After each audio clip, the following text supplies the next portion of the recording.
We in San Francisco believe that it's everyone's responsibility and opportunity to heal the planet. And this year in particular is important as it's the 50th anniversary of Earth Day. And it's a time for us to step back and think about what's important to ourselves and to our planet.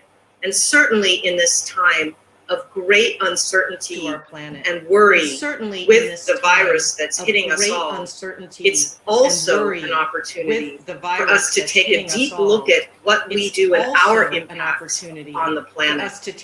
And perhaps there is nothing more international and important for everyone to think about, but then the very clothes we wear, what they say about us, and what they say about the way we take care of this planet. What they say about us. And I know that it can feel big and impossible to take on something as big as the fashion industry. And to me, sometimes it feels like a David and Goliath situation. But it's all of us, David. It's all of you out there who are stepping up and doing your part that brings me hope and makes me know that we can do this together.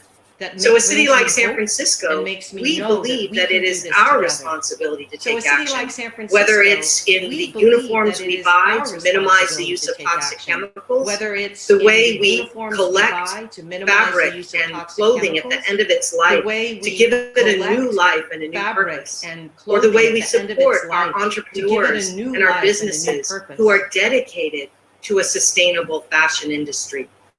There's so much opportunities for government to lead. There's so much opportunity for businesses and for individuals. And it is our hope that each of you watching, each of you participating will become part of the solution and will help guide us forward in this important work. We cannot do it alone. Not any one of us has all the answers. It takes all of us together.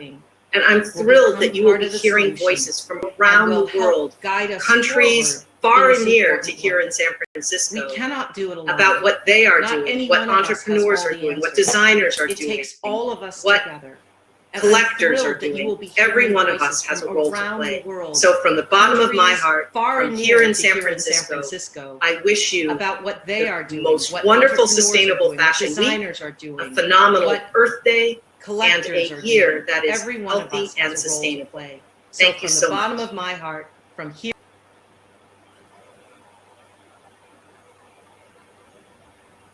Hello, everyone. Thank you very much for joining us, and thank you very much, Debbie. That was Debbie from the Department of the Environment. So thank you very much. My name is Athena Salazar, and welcome, welcome, welcome to our event, Experts United 2020. We are so excited that you're here. And what I'm going to do first is bring up our founder, the lady that brought all of this together. We love her, Sandra. Go ahead and come up, Sandra. Hey everyone, hello. I am so glad to be here this morning. This is here in California, even for many of you. So a big hug and a big welcome to all of you around the world. All of you, young professionals, women that are experts in fashion, experts in the environment. I am one that is deeply committed to environmental preservation and the health of future generations. And that is the work I do, bring you all together so we can expand the movement and we can definitely win the race against climate change. Thank you so much, Debbie Raphael, the director of the Department of the Environment of the City of San Francisco, for your message, and also to all of the amazing women, courageous women that are here with me and with all of you. It's the global team. So before I continue, I just want to say once again, thank you so much. Because without you, there's no movement. Without you, there's no educators bringing sustainability to all of us. So you play an exceptional role. And for all of you that are looking into be in a career that is about sustainability, please, please, it is the future. There's no other future other than stepping into sustainability to preserve life the way we know it. And it's a lot of things are changing around the world. So let's just look at the future, and we need to play a bigger part, a leadership part, right? So I invite you to bring your greatness, your enthusiasm, your own, that is that sometimes you say, wow, for me, it's like, wow, where does that come from, right? So wherever you are in the world, your voice matters. And don't forget it. So take it to the next level, okay? So now I'm going to take up time to introduce to you the global team. And let's bring up Ruby Veridiano, and she is our global team friends. Ruby, please tell us a bit more about yourself. Hi. Hi, bonjour and bonsoir à tous. Merci d'être venu et bienvenue. Hello, I am Ruby Veridiano. I'm actually an American based here in France. I'm originally from California, grew up in Sacramento and spent a lot of time in the Bay Area. So being able to do something between San Francisco and Paris is so important and so awesome for me. So thank you all for coming. I'm a writer, fashion journalist, and TV presenter based here in Paris. And my work is really about bringing together the dots between women's empowerment and the sustainable fashion movement. As we all know by now, sustainability is not only an environmental issue, but it's also a human issue. And because the fashion industry is one of the most polluting industries in the world, it actually also affects 80% of women. So we know that those dots really connect. And it's been a pleasure to join the global team of powerful women. Thank you, Sandra, for bringing us all together to create this solidarity movement, to educate and also inspire and empower, and most of all, to build community around sustainability and how we can continue to propel it forward. Thank you so much. And I hope you'll continue to stick around. I'll be hosting or moderating 2 panels, one about Paris becoming the sustainable fashion capital of the world, as well as one on human-centered sustainability strategies. Thank you again. Well, so wonderful. Thank you and welcome, Ruby. Now we're going to go to Mariel Humpa, and Mariel is in Uppsala and originally from Peru. Welcome. Oh. We want to hear your beautiful voice, Mariel. Having a little, yes. Unmute yourself. Hello from Europe to everybody. I am so excited to connect with all of you and showcasing Experts United. I am the founder and advisor of a Slow Fashion World, a platform and an agency connecting bridges in sustainable fashion between Latin America, Europe, and the world. It is a passion for me to connect a network of change makers taking action for co-creation, collaboration, and for building communities for impact. This is why I am so proud to belong to this team.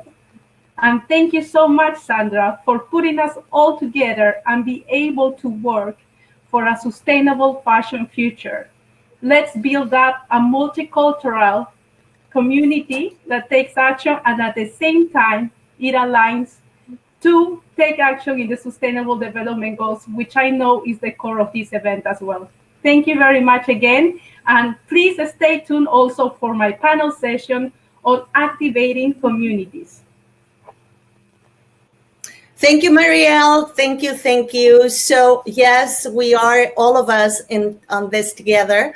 And the 17 Sustainable Development Goals is something that we started promoting last year, and really is for all of you to learn more about not leaving anyone behind. So, all right, so we continue, and let me introduce to you Liz Soto Rivas, originally from Mexico and living in Berlin. Hi, Liz. Hi, welcome. Sandra. Hi, everyone. Thank you, everyone, for watching. So as Sandra said, I'm from Mexico. I'm from the north of Mexico, Durango, and I'm based here in Berlin since 2014. I have a clothing brand, as you can see. We work with artisans in the south of Mexico, and I'm also the art director of Slow Fashion World. So I work directly with Mariel, and I'm very, very happy to be part of this amazing team. Thank you, Sandra, and thank you all the team, because this has been an amazing experience. I have been taking care about my contribution for the Sustainable Fashion Week. This time is to create some of the graphics, the social media, and all the strategy, and the content. So it's been an amazing time. So I'm very, very happy.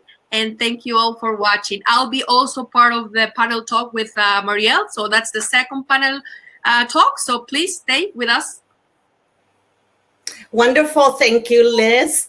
And now we're going to see. Okay, so we have Valentina Suarez, originally in Colombia and switching between Colombia and Uruguay, and a representation for all Latin America promoting sustainable fashion. Welcome.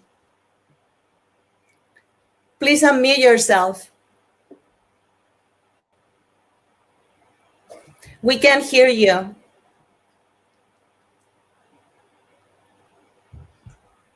Mm-mm. Mm-mm.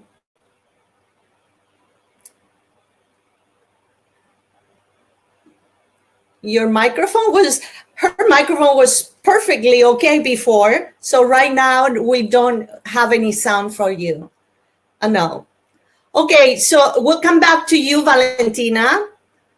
Okay, we are going to introduce to you Athena. Athena Salazar is our webinar expert, our communication expert, and thank you so much, Athena. It has been really a roller coaster for all of us that were not in the industry of what you do professionally, just to be part of just following your direction, your everything. So I bow to you. Thank you so much for your patience. Oh, thank you very much, Sandra. Yes, I met Sandra about a year ago, and just from relationships that you build from around the world. My name is Athena Salazar, and I am the Chief Possibility Officer with my company, Life to Design, and I help businesses globally and being a global citizen. And I love meeting people from around the world and bringing them together so they can further their causes. And that's how Sandra and I got connected. And I just have a passion for being able to help people and to help the planet as well. So here we're in this group together, and there are so many wonderful things that we're going to be covering, and so many surprises coming up near the end as well. So make sure to stick around. So I just wanted to check to see if there's anything else Sandra would like to share before we start, and then I'll go into some logistics, kind of let you know what to expect, what's coming up, and then we'll get started right away. Yes, absolutely. So we're going to try Valentina once again. Valentina, we are looking to have Valentina's sound connected. And just feel free to interrupt. There you are. Okay, good. Oh, no. No. Did you go back out and come back in? Maybe. Okay, so I'll talk a little bit more about what it is that the Experts United is. And it's really, it has been a platform to unify, to unite, and bring and gather all of those professionals that they have information, trustworthy information that you can count on. Okay, so our platform is just a work of love. As you see, all these women have come to contribute their time, and just to be part of the vision that there is a movement that is global and is sustainable fashion, that we have been taught to buy, wear, use, and throw away. And when you really look at the planet, where is throw away? I mean, let's take it out of the vocabulary. Right? So there's a responsibility to become a social responsible citizen wherever you are in the world. My love for the planet is very, very obvious. I don't stop working. I don't let big boulders in front of me to stop me. Why? because the big vision is above all of that.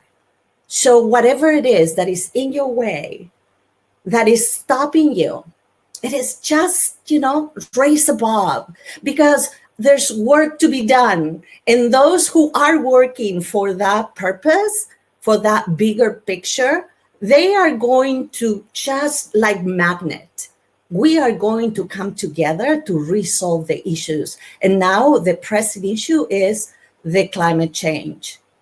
So I am also moderating a panel, and that is about legislation and policy making. So I'll be with three of my guests later on this afternoon or this morning.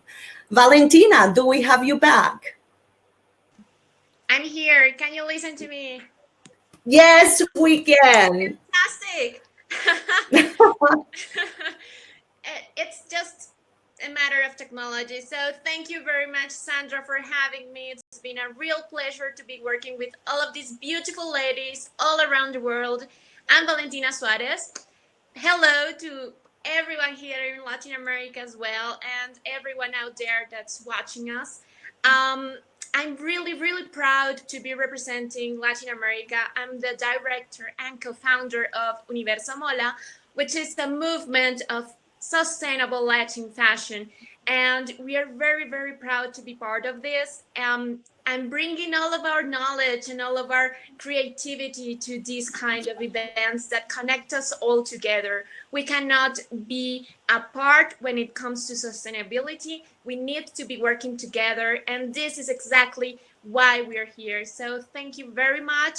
I'm super glad. Please stick around. Please do have questions, ask us everything you want to know, and be active in this whole event. We're gonna have 3 hours of a lot of content, a lot of educational content.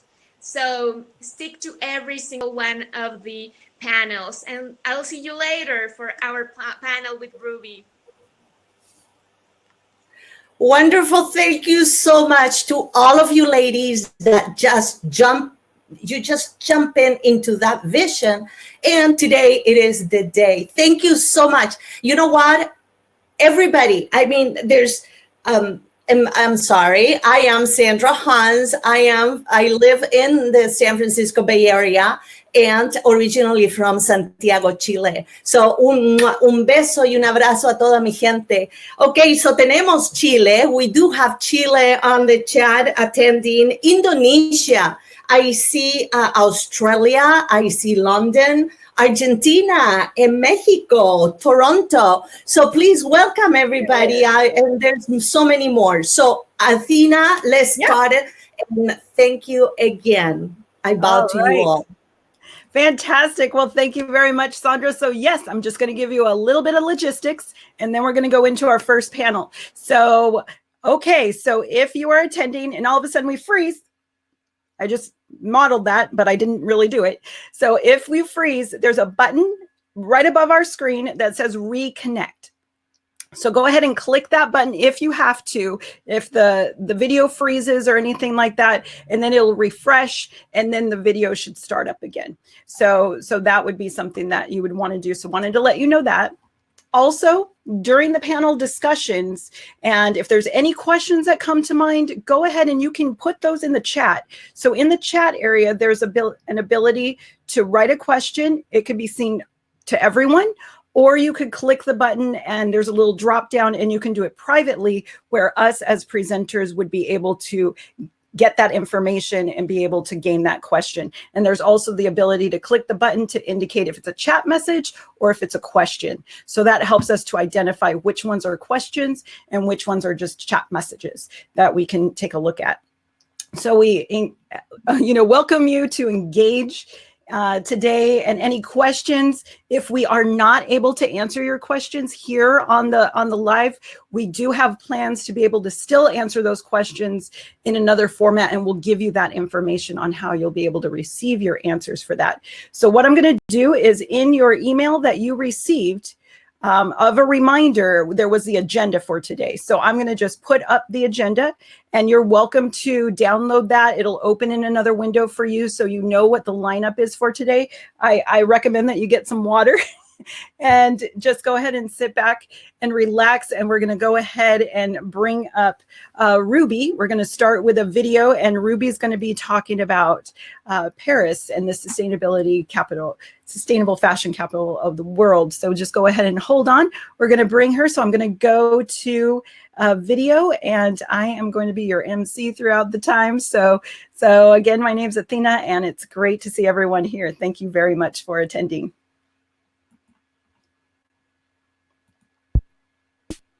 Clothing is our second skin. It's something that we need to feel important in, but also needs to be nice to us. It's a shame. We buy a lot of stuff, and we buy and buy and buy, and we throw it away after, I don't know, maybe one season or something.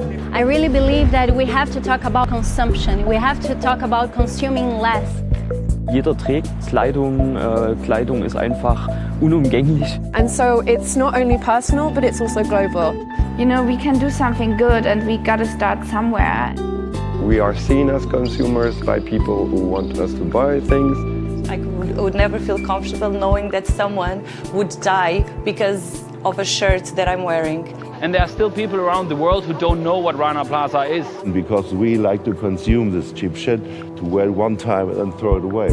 Well, I'm wearing a vintage leather coat. I bought it to Mana many years ago. Yeah, today I'm wearing a mix of vintage and fast fashion. I love it. I love to dress up. I love to express myself. But I can't do that in a fun way if I know that all my clothes are made in a shitty way. It's different when you buy a €5 shirt from H&M, because then you use it one time and you can't see the value of it anymore. This was made for me, that's my name on it, and Alpha gave it to me. And so, but I can tell you I'm going to wear it the next 20 years. I used to work for a fast fashion company, and a lot of pieces would come back where there was like little flaws. And this one, there's a missing button, and I just took it in. This is wool, and this is a fabric that will be thrown away. So I just reuse it and made this coat And so it's not I can only use personal, forever. but And the hat's it's also from global. a friend. We can do something We good, want to and challenge the gotta fashion start industry somewhere. to be creative again and actually bring out all this creative power and introduce transparency to supply chains. Would die because of a shirt that I'm wearing. And there are still people around the world who don't know what Rana Plaza is. Because we like to consume this cheap shit. If you can't look at something and be able to tell or actually have knowledge of where the clothes came from, where they were sourced, people will start to shy away from buying them. In the fashion industry, I'd like to see less, actually. I love it. I love to dress up. I love to express myself. I would like to have but I can't do that in a fun way if I know that all my clothes are made in a shitty way. It's different when you buy a €5 shirt from H&M. Everything that has an impact on You the use world. it one time and you can't see We can help the planet to breathe again a little more, to not like just buy and consume every day. Favorite thing is to see all of the people who believe in the same message as us, and the people who are just passing by and they wanted to get involved. Knowledgeable consumer asks the brands they like, so hey, where did you produce that stuff? And this I work is with a factories, fabric I work with that will be importers thrown and away. with trade So I agents, just and reuse they it say and make more and this more coat that inquiries are coming can and use they're forever. asking, The hat's which is from great, because this is how consumers can actually have a positive impact and change how clothes are made. All this creative I just power want to go to bed with a good feeling that I did transparency to what supply I can chains. do at least, and maybe also inspire other people to follow this pathway and change the industry. And I would encourage everybody to join the campaign, join the march next year. It's great. As long as I'm concerned, we are here on this planet, and it's better for us if it stays in good condition and last, not only for our life, but for all the generations to come. That's one of our messages from Fashion Revolution today. We're saying turn your clothes inside out, show your labels, ask your brands who may make clothes. So you can connect with like-minded people everywhere and make the change happen every day, really. Step by step, in small steps, like t-shirt by t-shirt, thread by thread. So just connect with your peers and carry it into your networks.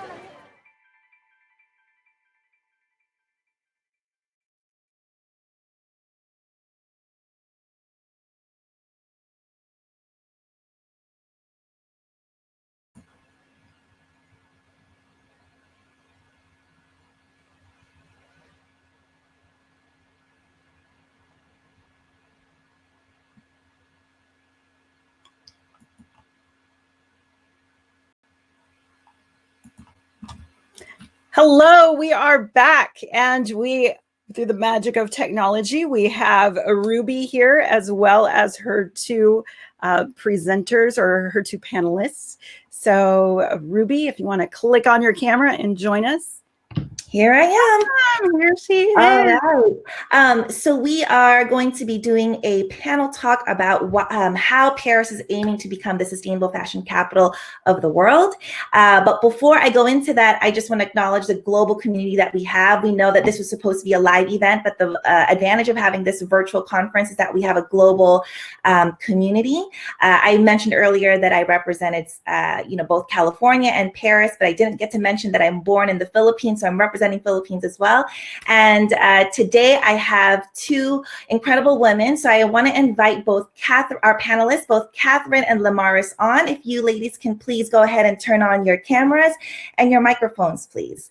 And while we do that, I'd like to go ahead and introduce them so we can see Catherine on screen now. Catherine, can you talk just to make sure that your mic is on?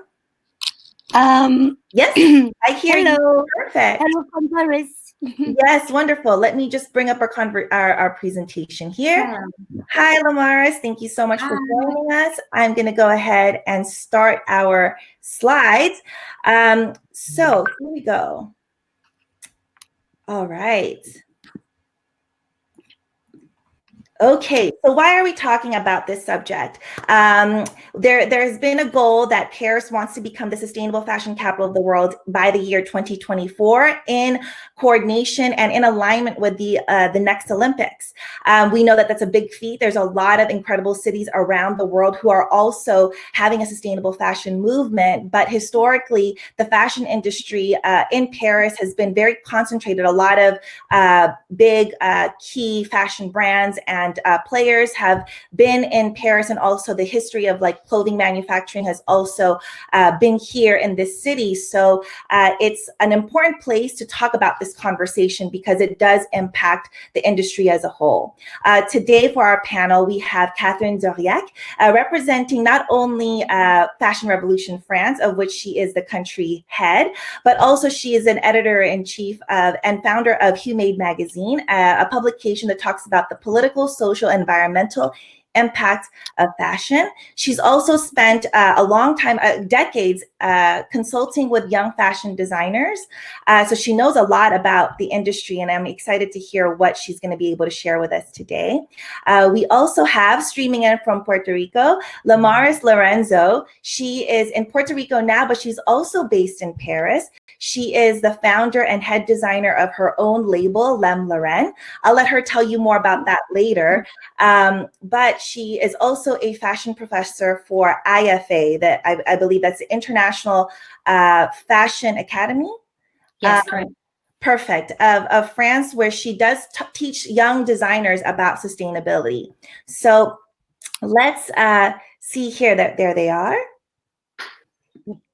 So let's talk a little bit about Fashion Revolution, because we know that this week is Fashion Revolution Week. So let's start off with Catherine. Catherine, can you tell us a little bit about what does Fashion Revolution look like in France right now? This week was amazing. It's not finished for the moment because tomorrow is the last day. But this year we were locked down, so we didn't have physical events as usual. But we made in France, we made a lot of live on Instagram, and we collect a lot of people. We doubled our followers on Instagram in 1 week. It was very astonishing. And this year we focused on consumption, composition in the materials, condition of labor, and collective action. So it was a big deal. Yes. And would you say that the general French public is quite aware of sustainable fashion here, or is it still a growing awareness? I would say 10% of the people in France are aware, but not more. So we have a lot of work to do for the future. Yeah. I guess also what would be helpful is how would you say in the French society, how do they define sustainable fashion? Or maybe for you, how do you define sustainable fashion? I'm sorry, I didn't get the word. How do you when people ask you what is sustainable fashion, what would your response be? Sustainable fashion is all about environmental issue and social issue. You have to put all together. There is not environment on one side and social on the other. Sustainable fashion is social at first. It's social because you know the condition of the labor, the workers is very bad at the moment. Because the big brands canceled their orders. Sorry for my English. No, perfect. In Bangladesh, in India, in Africa, there is a lot of people that are starving now. So because they didn't get paid for 1 month. So we have to be aware of that here, and we have to support them. Yes, wonderful. And Lamaris, maybe this could be a good time for you to tell us a little bit more about your brand and your approach to creating fashion. Thank you very much, Ruby. Hello, everyone. My name is Lamaris. I'm currently in Puerto Rico. So I've been working in my brand for more than 10 years. And I changed completely the way I used to work in my fashion brand. So now it calls Lem Lauren. So we bring more awareness about what is sustainable in clothes, you know, and all the process to make clothing as well. And Lem Lauren, based in women's wear, who brings who empowers well the idea of sustainability and craftsmanship in each design. Fantastic, thank you. So the next question that I have, maybe this could be for Catherine, and Lamaris, you're welcome to join in too, but I guess my question is, why is this a priority for the city? Because it's not just a fashion industry thing. This was something that has also been in partnership with the city of Paris. As far as I know, 2 years ago, there was a legislation that passed that now requires businesses to participate in the circular economy. So I think that's one reason why becoming a sustainable fashion capital is now a big importance. But in your perspective, why is this a priority for this city? Yeah, Paris is one of the first major capital of fashion, so the responsibility is enormous. We have a lot of law on the go in France, and for the devoir de vigilance, la loi sur le devoir de vigilance, par exemple. I don't know in English. English. I can translate for you. So there is a law that's been passed. I don't know in English. Yes, it's a French law, the first law in the world je vais le dire en français parce que je n'y arrive pas. Je peux traduire pour vous. Allez-y. Alors, la loi sur le devoir de vigilance est une première loi internationale qui impose aux entreprises de plus de 5000 employés sur le sol français à déclarer leur activité et leur RSE. Ok, en gros, c'est ça. Bon, c'est une loi contraignante, mais qui n'est pas contraignante financièrement pour l'instant. Donc voilà, on a quand même beaucoup de progrès à faire.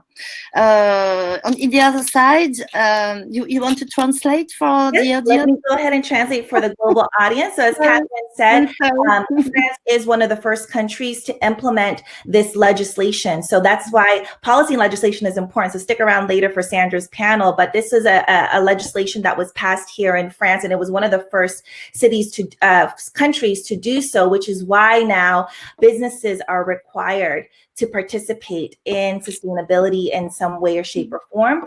But of course, even with this law, even if they are obliged to participate in things like the circular economy, there is still a lot of work to be done.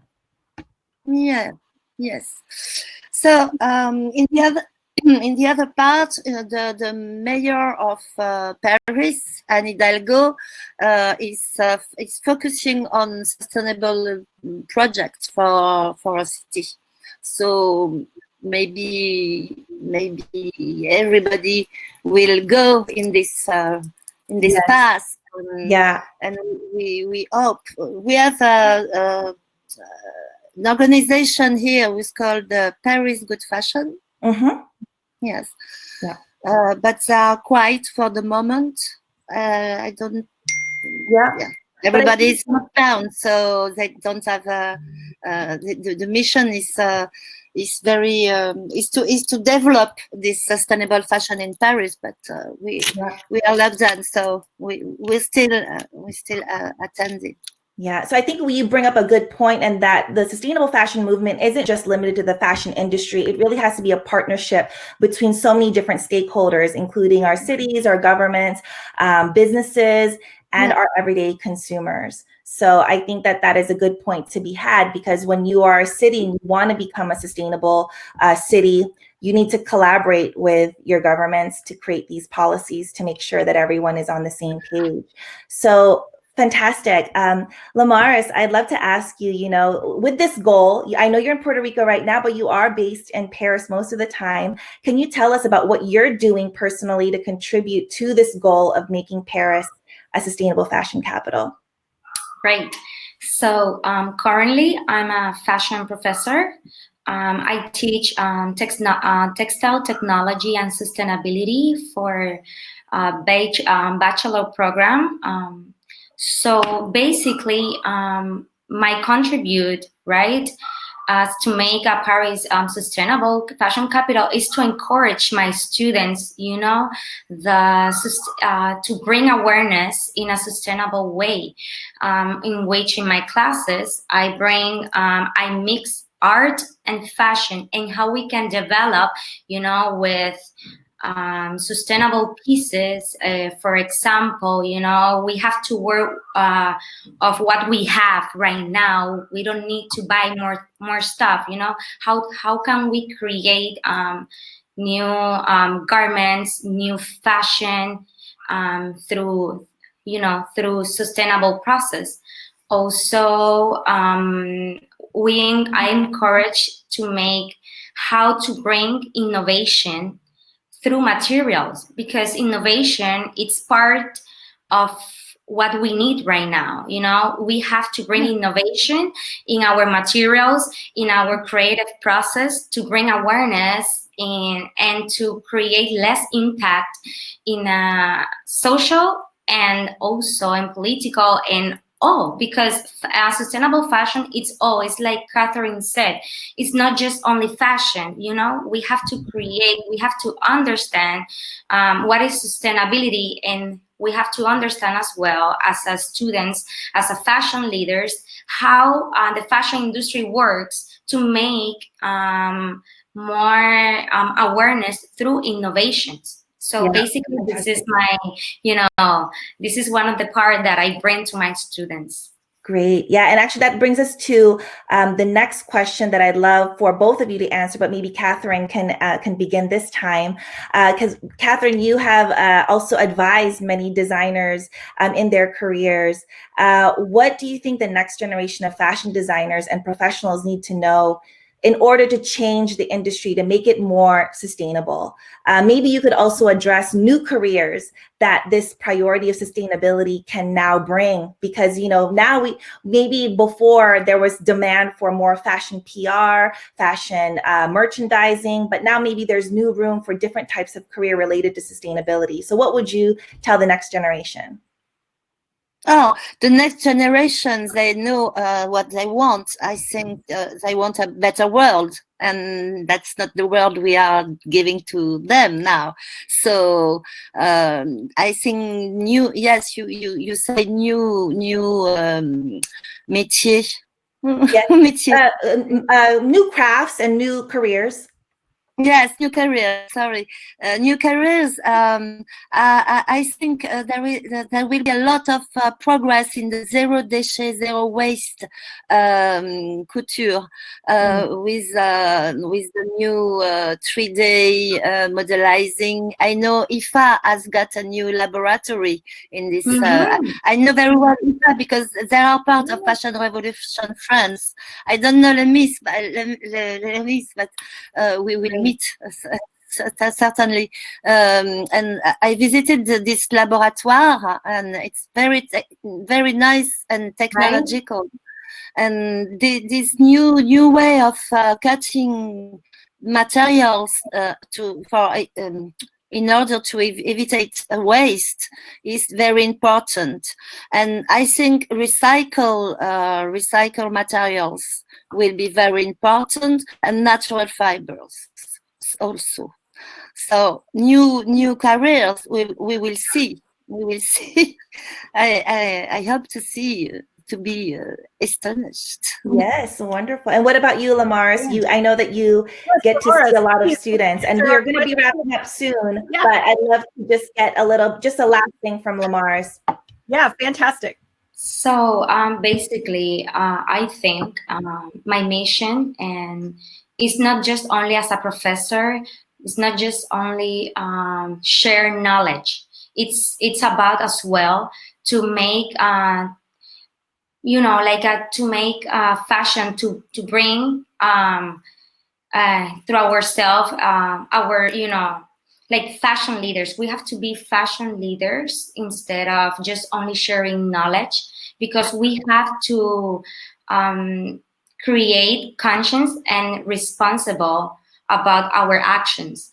So for young generations and designers, we have to, like Catherine said, reuse as well, recycle, but also we have to create communities to expand our knowledge and create organizations to bring awareness in our fashion industry. Also, we have to, what about at the end of the product, what we're gonna do after the product ends. So we have to think about that. We only think about, I bought this, but what happened after the product ends? So that's, for me, it's one of the things that we have to start thinking. Well, how about once the product ends? So we have to reuse, we have to recycle, we have to create new materials.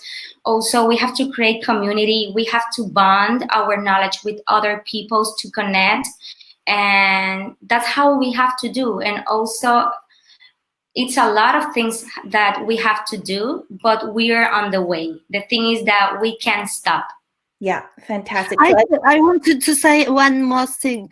We have not only we have to rethink the fashion, but we have to rethink the retail and the way we are selling the clothes in the future. Wonderful. So I think from what I'm getting from you, that there are some new opportunities in zero waste, in the supply chain, in the retail process, as well as a circular economy. So if you're a fashion professional of the next generation, look into those keywords, because there is going to be a lot of opportunities in demand for your knowledge and your skill. Thank you both, Catherine and Lamar, for joining us for this panel. If you want to learn more about their work, you can follow them, their movement on Fashion Revolution France, as well as at Lem Lorraine. And if you want to continue following our movement, of course, you can follow us at SFSFWI. And now we're going to log off and give room to the next panel hosted by Marielle Humpa on activating communities. And it's about digital activism to then mobilize sustainability. Thank you all so much. And we'll see you again later. Bye. Bye-bye.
Humans and nature. I have been a muse to them both. Yet they know nothing of me, of who I am, of what I love. I am a global phenomenon, a key player within the world's leading industries. Over the last few years, my friends and I have single-handedly provided this world with over 6.4 billion. 6.4 billion of what, you ask? I knew that number would grab your attention. My skin, of course. My life, 6.4 billion tons of bovine leather. For I am a cow. I sometimes wonder, would humans look flawless, naked with 0 life signs after a life well lived?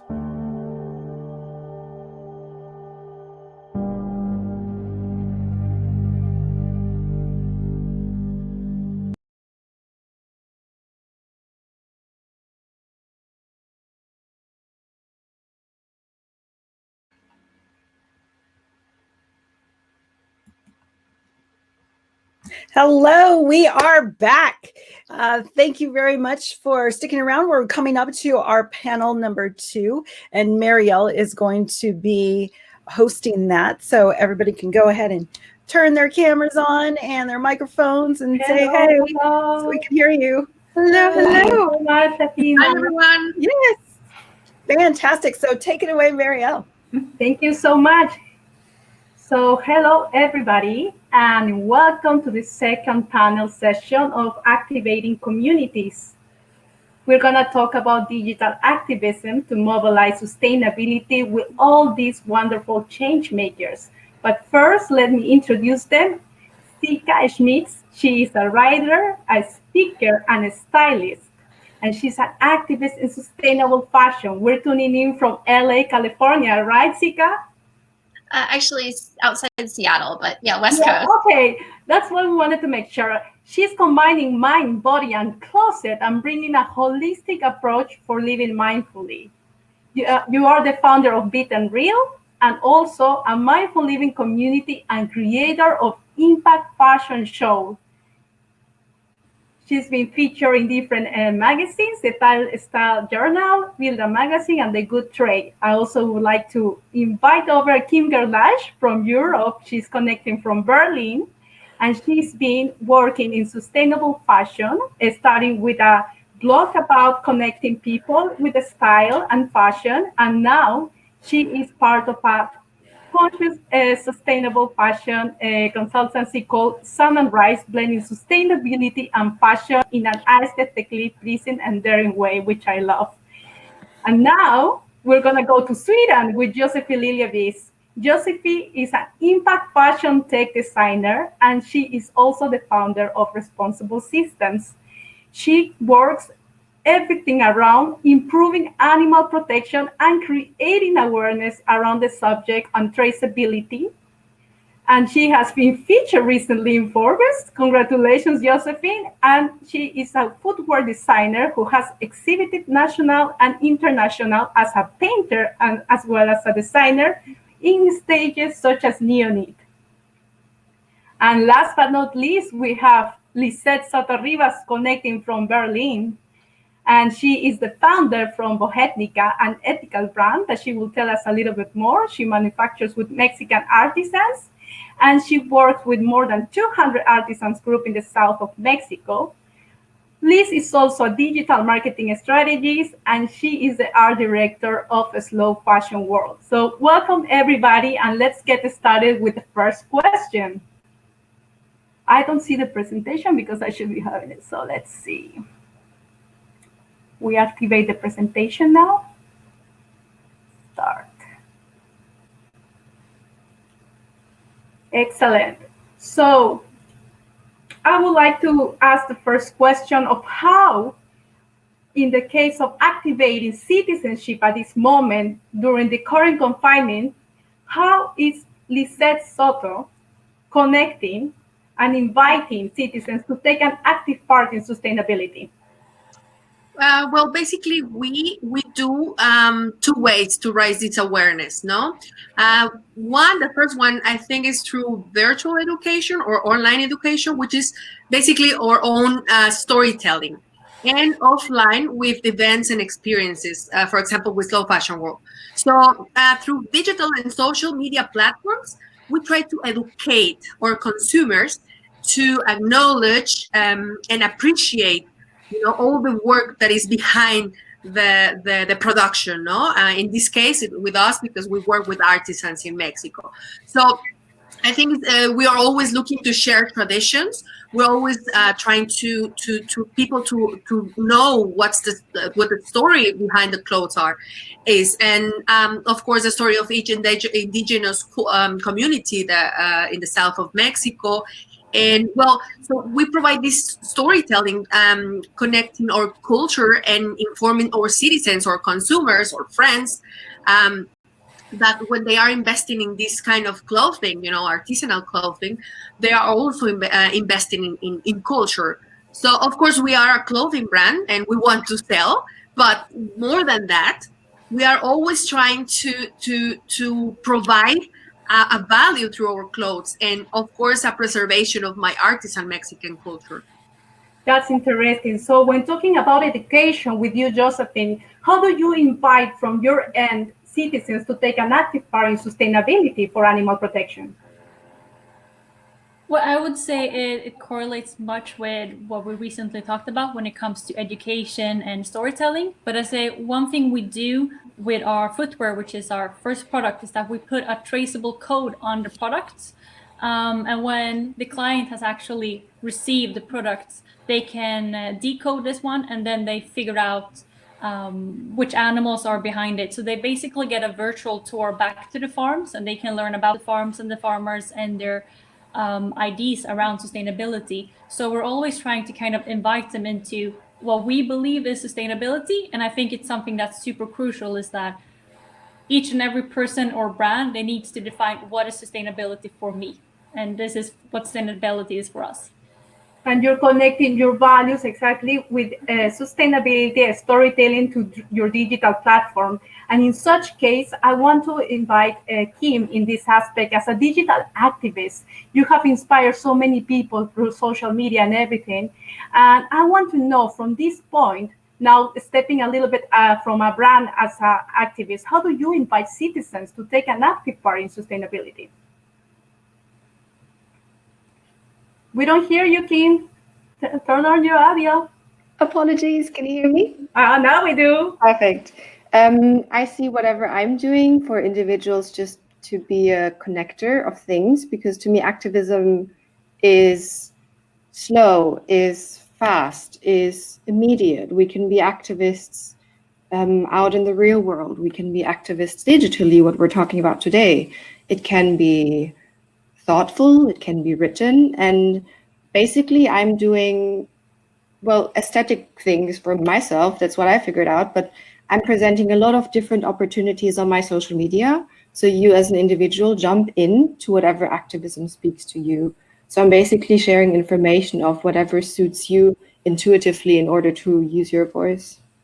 That is so interesting, because now we're talking about the aesthetics of sustainable fashion, which is very important, especially now when we're telling stories about brands and about the projects that bring impact. And talking about this and building experiences and going into conscious living and fashion with impact, tell us, Sika, from your point as a catalyst and a community connector, how do you invite citizens to take an active part in sustainability? For me, it's really about making sustainability personal. And I mean that both personally to me. So I share a lot about my own journey, my own choices, and how sustainability impacts me. It's not just about out there and what's happening out there. It's really about like my actions and my choices, and then encouraging everybody in my community to find what part of sustainability is personal to them. Because the reality is sustainability is so huge and broad within fashion and even beyond fashion, that there is some part of it that touches all of us. And so to me, it's really make it personal, find the piece of it that really connects to you, that speaks to you, that impacts your life, and then go from there.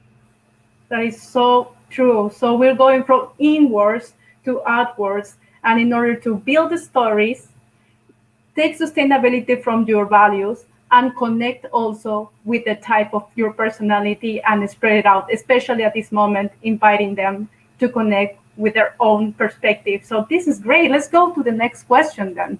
When we talk about digital activism, each of you, I have learned about your work. You've been building experiences offline, but also online. So how far do you think, at least, these online spaces can go on for driving sustainable fashion forward?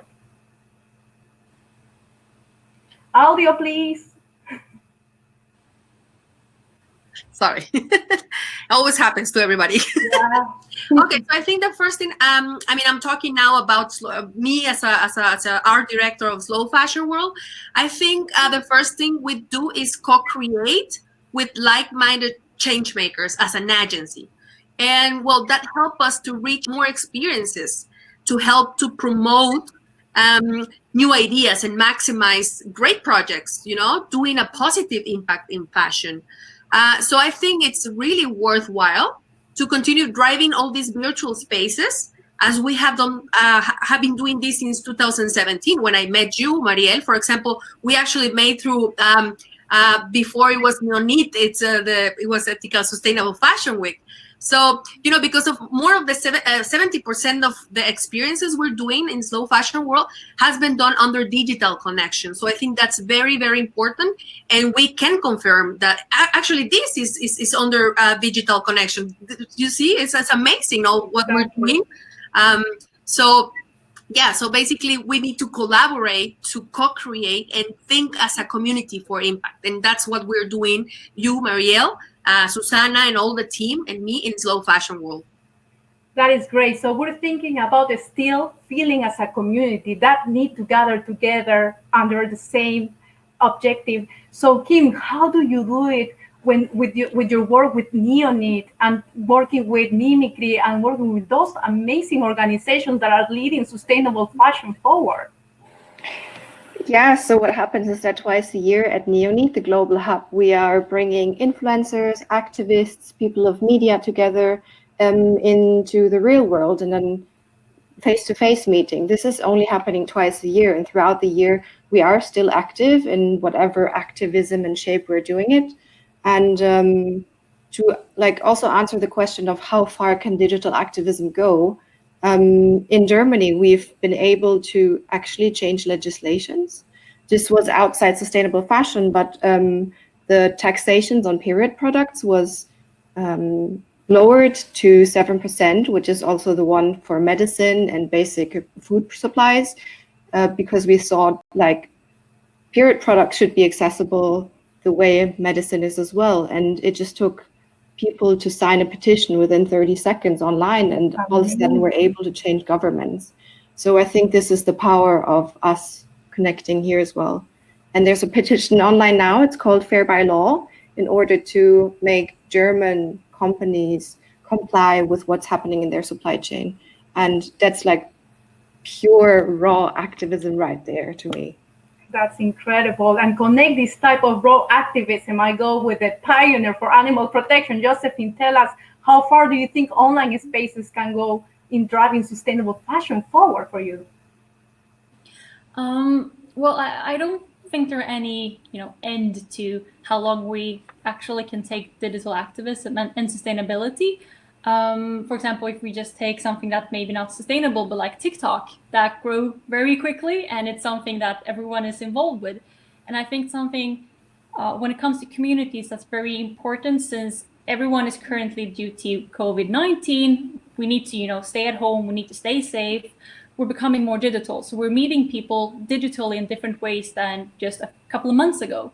And I think what we need to focus on now is, in order to be sustainable and to grow, is also to focus on empathy and sympathy. So we need to take all the values that we're using in our everyday life, when you're meeting with your friends and family, if we were to meet live, we need to take those values digital. And I think that is the beautiful, digital activism, is when we try to put values and emotions into it, really great things can happen and will happen.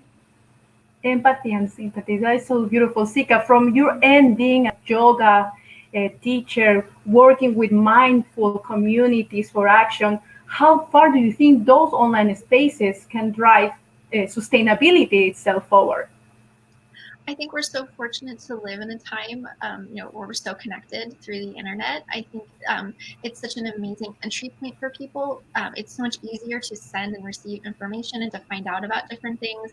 In any other era, I don't know that we would have had as many people involved in sustainable fashion as we do now, because they simply wouldn't even know about it. So I think digital activism is amazing, but I think it's really important to not stop there. That it's not enough just to use hashtags. You actually have to live it, to bring it into into your life, to bring it into your actions and choices. So digital activism is a step and a part and a really important one. And I'm so grateful we get to use it, but don't stop there. Like, don't just put it out on the internet, bring it inside too. That's amazing. We talked about raw activism, how your voice can take action. We talked about the values, empathy. That was a very important word. Right now in this confinement, we all need to have that and do not stop only being digital, because after this, we need to go louder and connected with our values. I really, really love this one. So when using technology and social media platforms to mobilize your own communities, I want you now to take the part of mentors and give us some tips for the audience. What are the best practices from your work list as a digital marketing professional? Okay, you can hear me, right? Okay.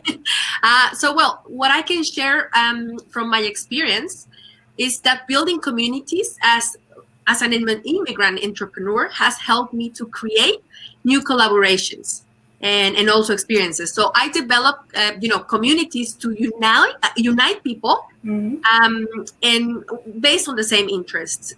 So, for example, I have a Facebook group. I'm the administrator, and I have more than 6,000 Latinas.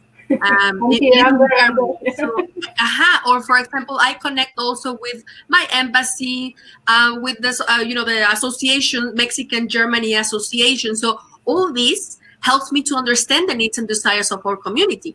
And that helps me to build conscious products and services to add value to the society. So, and last but not least, of course, in my work as in slow fashion was to connect people, both local and immigrants, to exchange all this information and values. So, and this, we achieve this through all these experiences that we have been creating together, the pop-up stores, conscious talks, experiences, events. So all this is our passion, so to unite people and to conform an inclusive community in fashion. That's so important, being diverse, inclusive, and emerging talents, and also look up, of course, for the pioneers and get together, because that's where innovation happens. Kim, from your end, I have to say again, a fan of your work with social media platform mobilizing communities. Please share the tips, because here it's like so important. I want to hear, how do you drive these communities in the digital space? Yeah. I'm actually thinking about 3 different things. So the first one to me that's really important is be authentic. Just be yourself and find the channel that's working best for you. As I said, like, I work best to show visuals and try to be inspirational, be personal, and that's how people can hear to my sayings and what I'm saying. So just find the channel and just be true to yourself. Then, with that being said, have fun with it as well, because otherwise you're going to stop. You cannot build a community online or offline if you don't enjoy the work you're doing. And then also, to me, it's important to not only look at quantity in terms of how many followers do I have, or how many people do I have in my Facebook group. 6,000 is great, but if there's only 2 active and engaged, well, what does that bring us then? So I'm not assuming that it's like that in your case, definitely not, Liz, but try to build relationships and try to build them strongly and intimately and personally. And that will make us grow, even if we're less people, but more powerful. And that's the fun, authenticity, and quality more than quantity. Exactly. Now that is the shift. People are looking more for connections rather than statistics and numbers. So, but when we talk about Josephine's work with animal protection and transparency, for me, that was something new when I met you. For innovators working under technology, Josephine, and those entrepreneurs that want to drive in as in a space that not everybody is involved. You have touch areas that people sometimes do not even connect. We're talking about people, we're talking about planet, but what about the animals? So how can you give us some tips on how mobilize communities? What are the best practices for your work to share with those people? Yes, of course. I think one of our best practice, I'm going to take an example that we're working on, because it's very much on fusing digital with physical world. Yeah. So what happens when you are like 1 week roughly before you're getting your footwear, you can go online to our membership area, and there you can choose where you would like to collect your footwear. So we collaborated with a few restaurants that we think have very high standards when it comes to sustainability, animal protection, or just super passionate, beautiful people. And then the clients can choose to collect at these restaurants instead. And at restaurants, they get a little treat. And they, of course, the restaurant or owners or the colleagues, they tell, why our shoes are collected at this place. So for me, it's very much about inviting them into our universe, sorry, like our universe, like what is this world about? Like, how do we improve animal protection? Which world are we trying to create? And for me, it's about a fully functional ecosystem. And in order to create that, it needs to be, more fun to collect the shoe at a restaurant and just get it home with a UPS delivery. So that's one of the ways we're trying to kind of merge digital and physical, because I think that's where we create the best results for our clients, so they can tell the story for their friends. And also you're creating experience from it. So that's quite important also, no? Nowadays, creating experiences for people is what really can connect your brand or your project, and in that sense be spread out as community, as we're speaking. So Sika, tell me, when you use social media to show your work for this holistic approach that you're using with think about your closet and building experiences and talking about living mindfully, what could be the best practice from your work to give out there to the audience? To be totally honest, when you first sent me this question, I had total imposter syndrome, and I thought, I have no idea what I'm doing. I don't know my best practices. But I think when I sort of looked at what sort of works and what doesn't, at least in my many digital spaces that I oversee, I think Kim absolutely nailed it. A lot of it is, it's about relationships, it's about connection, it's about making it personal, putting faces behind names and movements. I like to showcase a lot of, for my brand, I show myself, my own voice. When I'm working with the various sustainable fashion brands that I do through Beat and Real and Impact Fashion, I like to showcase the owners, the workers, the artisans, really bring it back to people, bring it back to relationships. So I don't know that I have a really good answer, but I think it's just about relationships, connection, and making it personal. And using your own, like, not trying to outsmart it, just being yourself. So what I love about this summary will say, be authentic. Build true connections, and also the content should be true to yourself in order to echo your values.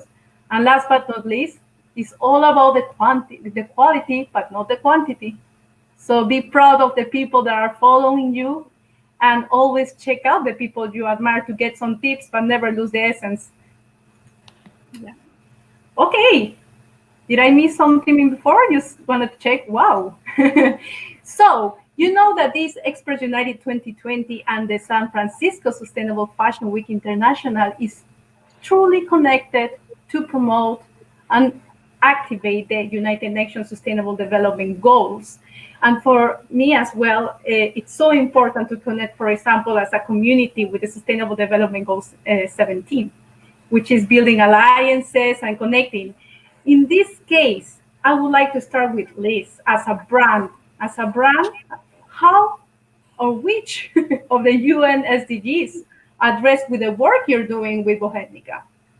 Well, I would say number 12. And that's, of course, as you mentioned, we are a clothing brand who works with artisans. So we always have to be aware of to give always the proper credit to the work.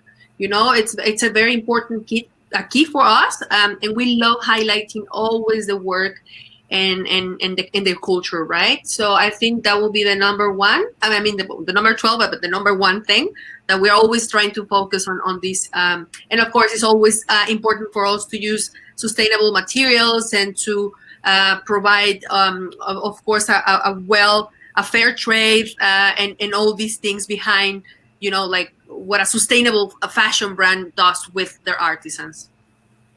That is fantastic. So you're taking up from the responsible production and, taking care that everything from the supply chains becomes is transparent and traceable. From your end, in this case, I'm going to start with Josephine. How do you take the UN SDGs addressing to your work with animal protection? So our mission with the brand Josephine Liljeqvist and our software system, Responsible System, as Marielle mentioned, we're working to improve global animal protection. So we're roughly starting by addressing 2 goals, which is number 2, no hunger, and 12, that was mentioned, more sustainable production and consumption. But also when I started this brand in 2015, I actually, in research, I went to the UN to figure out, okay, why is not animal protection and animal welfare involved in the SDGs?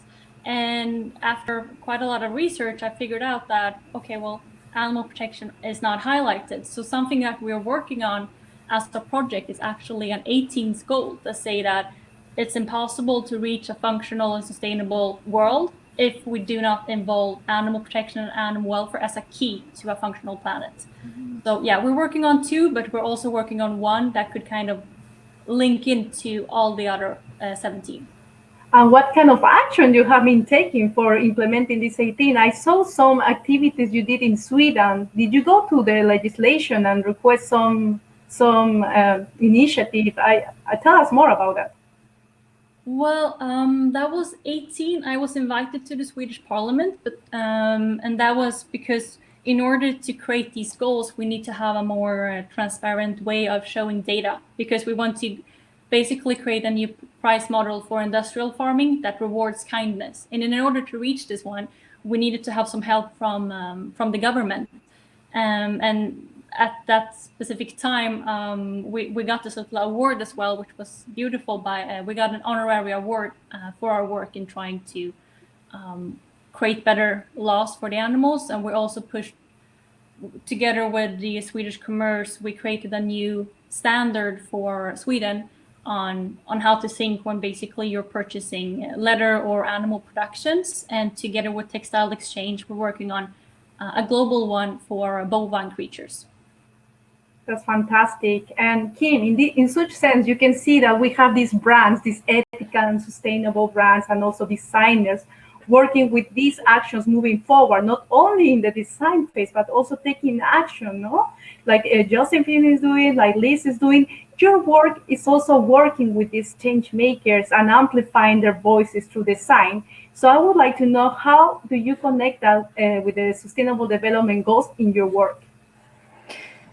I'm obviously also supporting only sustainable and responsible brands. So that means that I'm only working with brands that also comply with SDG number 12. And what I'm doing, for example, is doing editorials where I curate different labels and just show what's available in the market, and that it can be cool, it can be sexy, it can be fashionable. And that makes consumers consume more responsible, which also counts into number 12. Another aspect, I think what Ruby also said is really important, is number 5, gender equality, since in the supply chain of fashion, 80% of garment workers are females, including young males, young children as well. But either way, for me, feminism, and specifically having been in Sweden, is such a strong force to me that I'm always trying to support female entrepreneurs, female-owned labels, migrant female labels, any sort of that. And then obviously 17 as well, with partnerships and collaborations. It's, for me, really important to give my voice to those brands that, for example, Neonate as well, and show that sustainable fashion can compete with commercial fashion in terms of aesthetics and everything.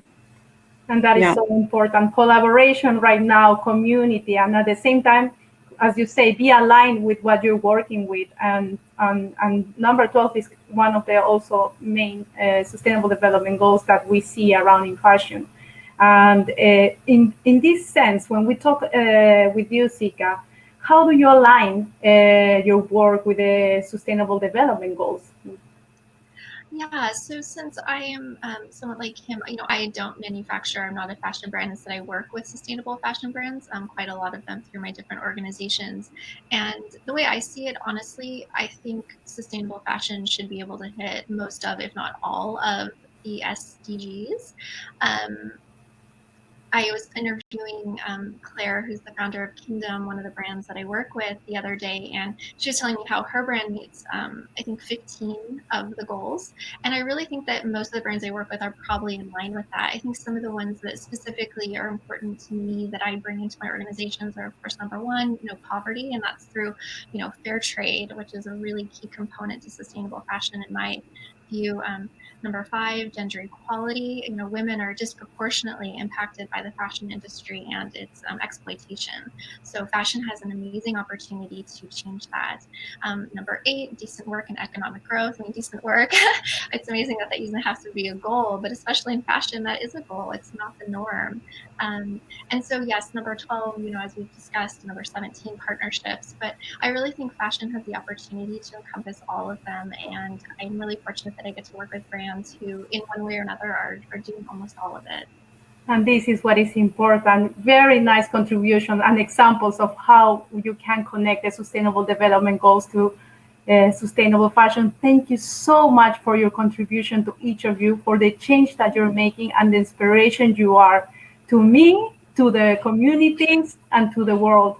So I would like to now invite you to follow their work. You can find it here in their Instagram. So everybody take a screenshot right now and follow Beat and Real, Hetnika, Liliavis, and Kinder Larson. And so I promise that you will get inspired. And if you want to connect to each of them, they are very open. They have guided me a lot through this process in a slow fashion world. And I'm so thankful to have you today in the panel and hope to collaborate again anytime soon. So now, next up, we have a panel again with Ruby Veridiano about human-centered strategies in sustainability. So be sure to stick around and keep watching. We appreciate everybody that is still tuning in. So if you're enjoying this program so far, we warmly invite you to support the Sustainable Fashion, San Francisco Sustainable Fashion Week International movement via the donation link in the chat box. This has been a nonprofit event, and we are looking forward for collaborating with more and more change makers today. So see you later. Athena, any questions from the public or something? Because I'm pretty sure that we are good on time. Yes, we are good on time, and we have the next panel ready to go. And we do have some questions, and they're pretty in-depth questions. So like I said, we would probably have another group where we're going to record some of the answers and go from there, because some people want to start their own sustainable fashion companies. They're wanting to know how to do that and getting advice, how to reach out to the larger population, because a lot of people don't know about what they can do as a consumer that's not in the fashion industry. So really educating the population as a whole, that's going to be another large question to answer. And also, if Liz, when she gets back, if you can share our social media links inside of the chat, people want to know, how do they share out? So once you're out of the room and you're in the chat, if you want to go ahead and share that with everyone, that would be great. So what we're going to do is we're going to start up the next video and bring on Ruby, and her group is ready to go. So thank you very much to everyone for joining me on today. So we'll see you later. Ciao, thank you. Yeah, stick around. Ruby's gonna Hello.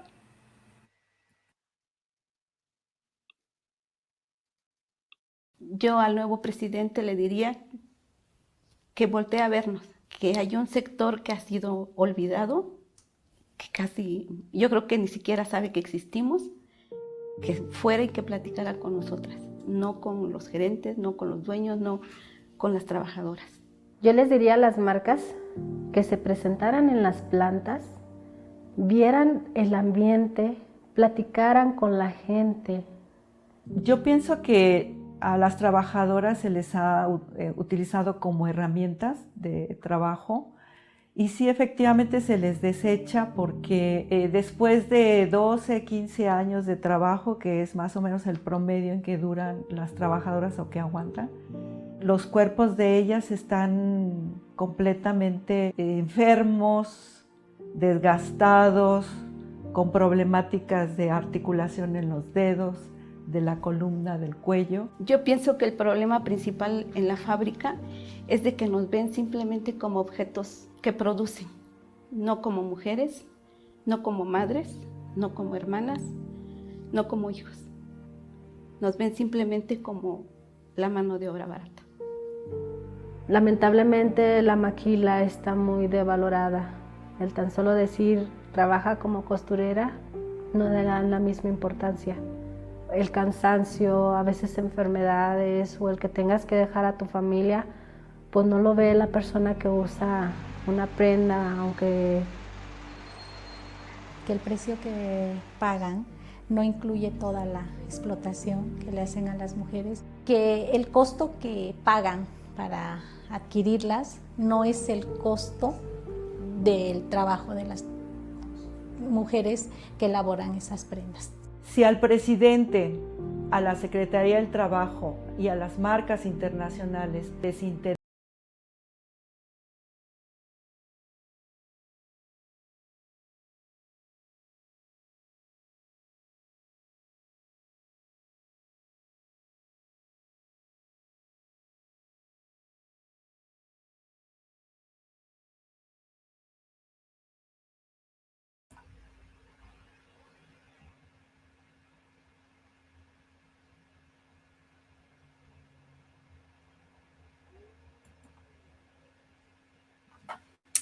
Yes, we are back. So we have our new panel, and if Ruby wants to go ahead and activate, and everybody can activate their cameras and their microphones to make sure that we can hear you.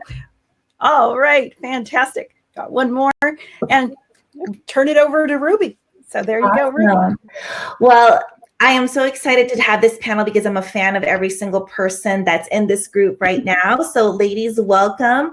As we had mentioned, this is a panel around human-centered sustainability strategies. I think that right now when people think about the word sustainability, they automatically connect it to environmental issues without realizing that environmental issues are actually human issues. And especially when it comes to very vulnerable populations, it is something that affects so many people. When we think about who's affected most by climate change, it's really about the people who are living in conditions where their communities are being affected by different types of factories or bad business practices, really. So I'm super excited to bring in my panelists.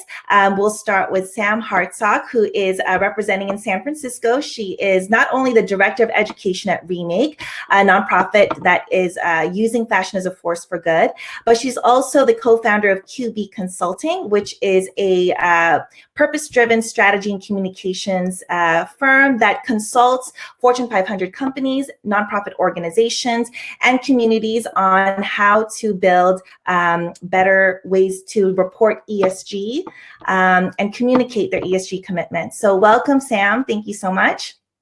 We also have Yes, and we also have Valentina Suarez, who is, as we met her earlier, she is part of our global team, but also the founder and director of MOLA, which is mobilizing the sustainable fashion movement in Latin America, but she's also a fashion designer.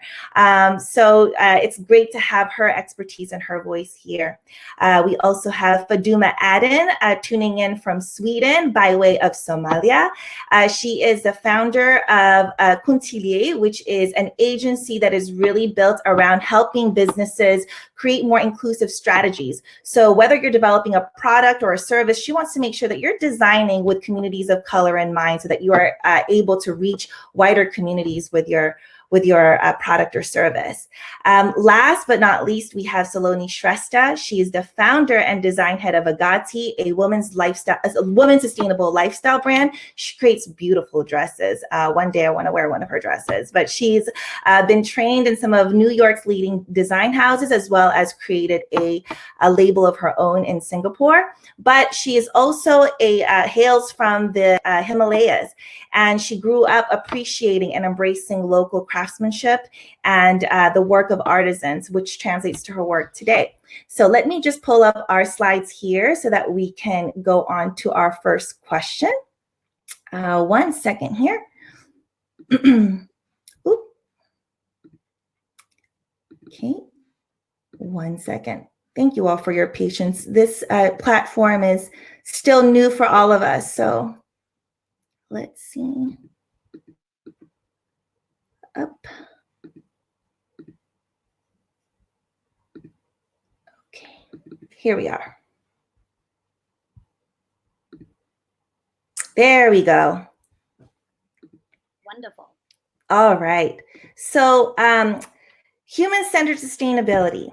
I think most people need to really think about that connection, especially businesses who are, impacting so many different types of people in their work. So my first question, I want to ask Sam to take this on first. Of course, all of you are going to have an opportunity to answer this question, and I will prompt Sam first to ask, what does it look like when businesses, cities, or even governments launch sustainability initiatives that put people first?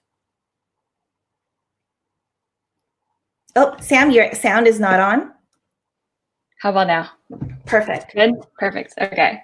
Yeah, I think when you're really looking at building people first strategies, a lot of it, whether you're a city, a brand, a factory, it's really asking about like, how do my business decisions from the product I'm designing to the suppliers I contract, to the capital investments I make, to the technology I'm choosing to use, like how do these decisions impact the most vulnerable among us? And one of the reasons we are asking this is because this conversation really is a lot about risk. It's like, how much risk are you asking people to carry for a business? We are really witnessing this in real time right now. We are witnessing the risk we've asked garment makers to carry for the fashion industry. And really that due to COVID-19, there's been this complete halt in the demand for sales, plummeting, causing brand sales over month to completely stop. Retailers are asking their suppliers to hold their orders. Their suppliers are holding the pay that goes to garment makers. So again, you're just seeing risk go down that train. So the really first thing we need to do is say, how can we distribute the risk amongst all of us and just not push it down to those with the least power? Absolutely. And really looking at it as a partnership with their makers versus looking at versus viewing it as, these workers depend on our business. It's actually like, as businesses, you depend on people to create good products for you. So it's really about evening that that playing field and making sure that you're looking at people as partners and collaborators versus merely as workers and employees or laborers. So thank you so much, Sam. Faduma, I'd like to give you the mic, and how would you answer this question? People first. Well, you can connect back to the topic here with the humans and human center. For me, it's about perspective.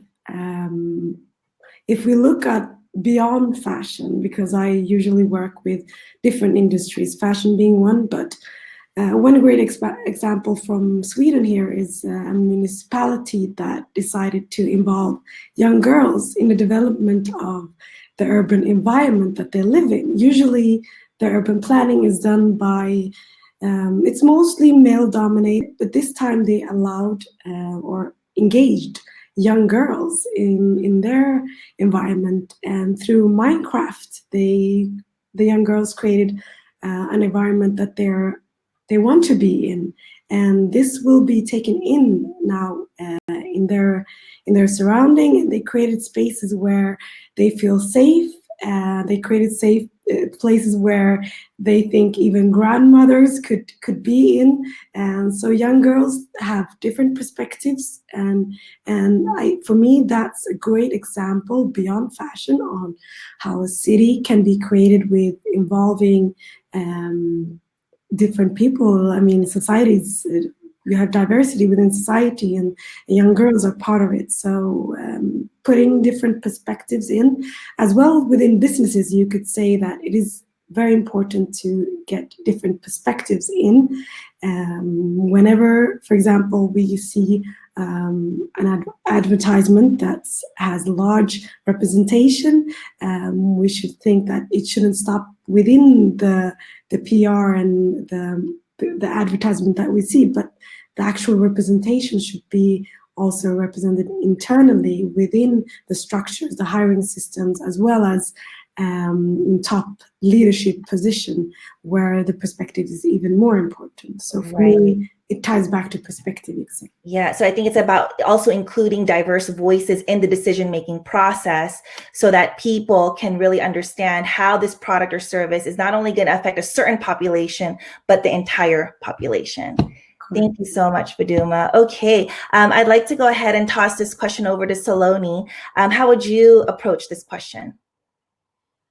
Well, if it's done right, and I hope, I mean, there's been very good improvement about, government policies working closely with the private sector, whether it is about, controlling car emissions or building, greener, LEED certified buildings. I think when you see these initiatives working, thinking about people first and, alongside, of course, the environmental movement that's going on, we can definitely dream about an equitable society which has equal opportunities, which is about fairly distributed income, safer, healthier for as many of us on this earth. And what I see is that when the policies and the private sector work together, they can also rally the wider population. Right? They can think the wider population who is beyond these policy making, groups to be a part of it. Because I don't think it is just the policymakers who can make, bringing people first to success. But of course, to give you some example of how it worked in India. I don't know if you all have heard of Khadi. It was started during the Mahatma Gandhi days about, I'm so sorry, something in my throat that's bothering me. That's a allergy season. It just started as the webinar started. I don't know. So yes, Khadi. It was about spinning, it was about hand-spun cotton cloth where people used to spin it themselves. And the Prime Minister of India, the current Prime Minister of India, Mr. Modi, he wanted to build or bring the socially, the economically challenged population of India to rise more than what they were.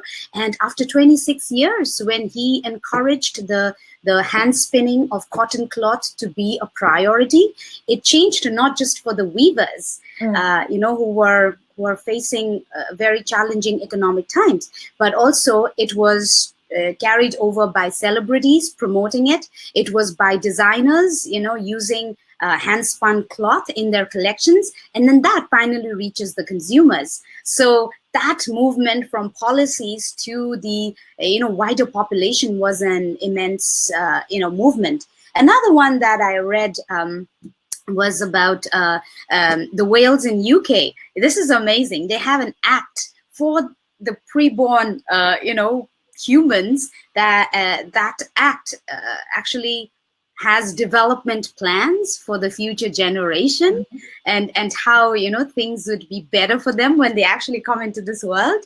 So I mean, these are just two simple examples of how, yes, putting the policies in place with people in mind first, not only just benefits, the economy, the government, the companies, but just the whole, the whole set of countries as well. Right. Yeah. So I think it's also about making it accessible so that everyone yes, can take part in it, and making it as simple as possible so that everyone has a role that they can play to make it a collaborative movement. Thank you so much, Saloni. Okay, Valen, last but not least, how would you approach this question of whether or how, what it looks like when businesses, cities, or governments put people first? Okay, can you hear me? Yes, I can hear you. Great. So I'm gonna speak from our experience here in Latin America. We do have a lot of social issues going on. It's such a diverse territory that this must be taken into account with a lot of sensitivity.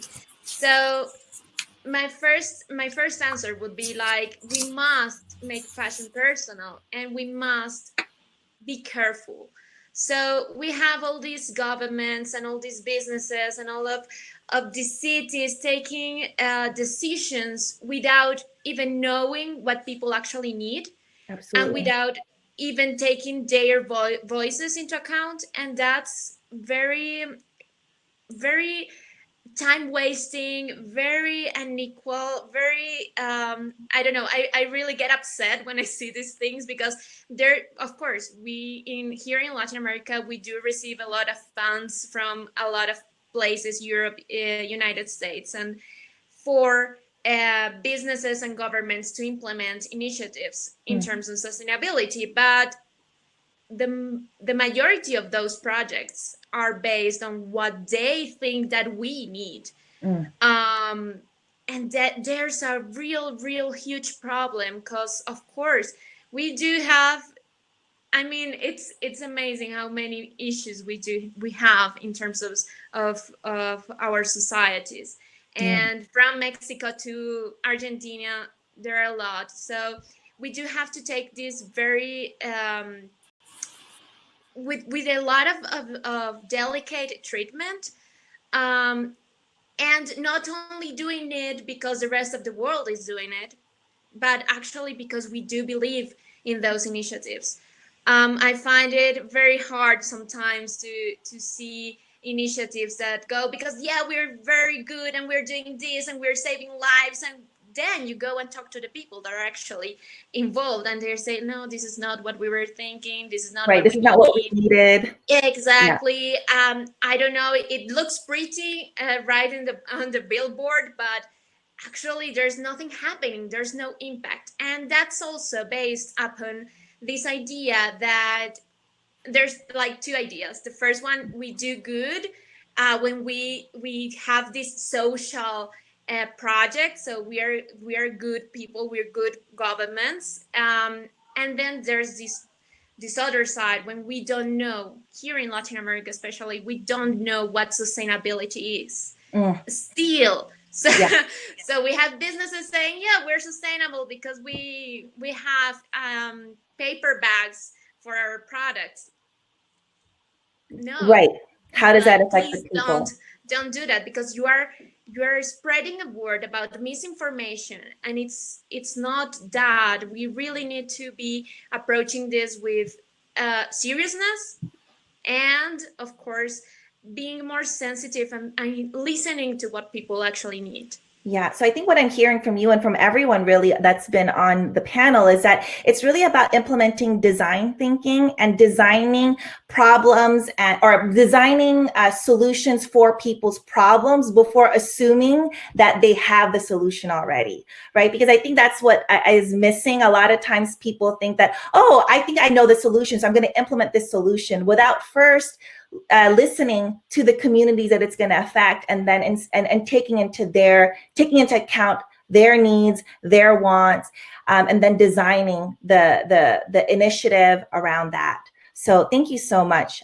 Yes, Ilona. Just to add, I mean, absolutely, what you've just mentioned. I think, thinking about what challenges they have, understanding the societies and the cultures as well, rather than just kind of throwing solutions because they feel that, okay, this policy is addressing this problem. But also, just to quickly mention, something I wanted to talk about earlier was the women, in the workforce. I think we need globally a lot more work to go into including women into not only the workforce, but also, encouraging businesses. I think there are many good examples, but it needs to happen probably at a much more global scale, to include women into, training them, and then, getting them to the next place of becoming skilled, and then obviously them leading the future generation. And, I can give a lot of, because of my background of working in Asia and India, there are obviously a lot of cultural challenges where, there is a certain expectation of the women population to be working at home, but they're very skilled. But slowly there is, a way to bring them into management skilled, into management positions. So I think having women in the workforce the policies that encourage it would be very critical. Yeah, having women leaders, period, is what I think will solve a lot of problems. Thank you so much. So I think going to our leading into this next question about bringing in people into the decision-making process, how I think a lot of times, especially within the sustainable fashion world, we talk about accessibility. Right? There's still a lot of people who think, oh, sustainable fashion, that's not for me. That's for people who have the luxury to participate in sustainable fashion. I don't think that I can participate because sustainable fashion brands, for example, are too expensive for me. So it's not for me. Sustainability is not for me. That's for people who have luxury item access. So for you, in your perspective, how actually does sustainability affect people of color and vulnerable communities? And how do we involve them in the process without asking them to invest in a high economic way, without having to have a price tag to participate? So Valen, I'd love for you to answer this first, because I know that there's a lot of communities that you work with in Latin America, but also I'm interested in some of the work that you might have done with indigenous communities. How can we involve these types of communities into our movement? Okay, so here we've got another sensitive topic. When it comes to indigenous people, and actually, I think that this comes for everyone that's in a vulnerable community. We have to talk about cultural appropriation once, and that's a very, very interesting topic, because there's this blurred line when you don't know when to step in or when to not. So yeah, basically we do have these beautiful communities, and the first thing that we have to do with them is learn from them. So their lifestyles, their cosmogony is to admire and to respect, and not only to use.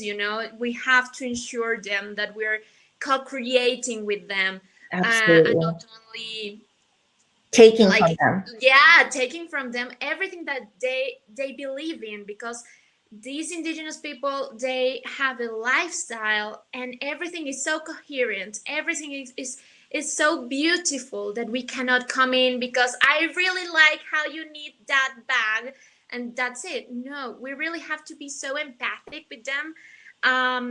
So that's the first thing. Learn, listen closely, and start a relationship with them, a long-term relationship with them. So then we have this thing. I teach inclusion in design as well. So we have two parts. The first one is to include people in terms of my clients. So my communication, how I treat them, how I make them feel like exactly you can use this, you can wear this, you are part of this society or this community that I'm creating. And the other one is co-creating and actually including them in the process. So there's a lot of things that are beautiful from that relationship. The first one is that we have a beautiful product, a beautiful story to talk about.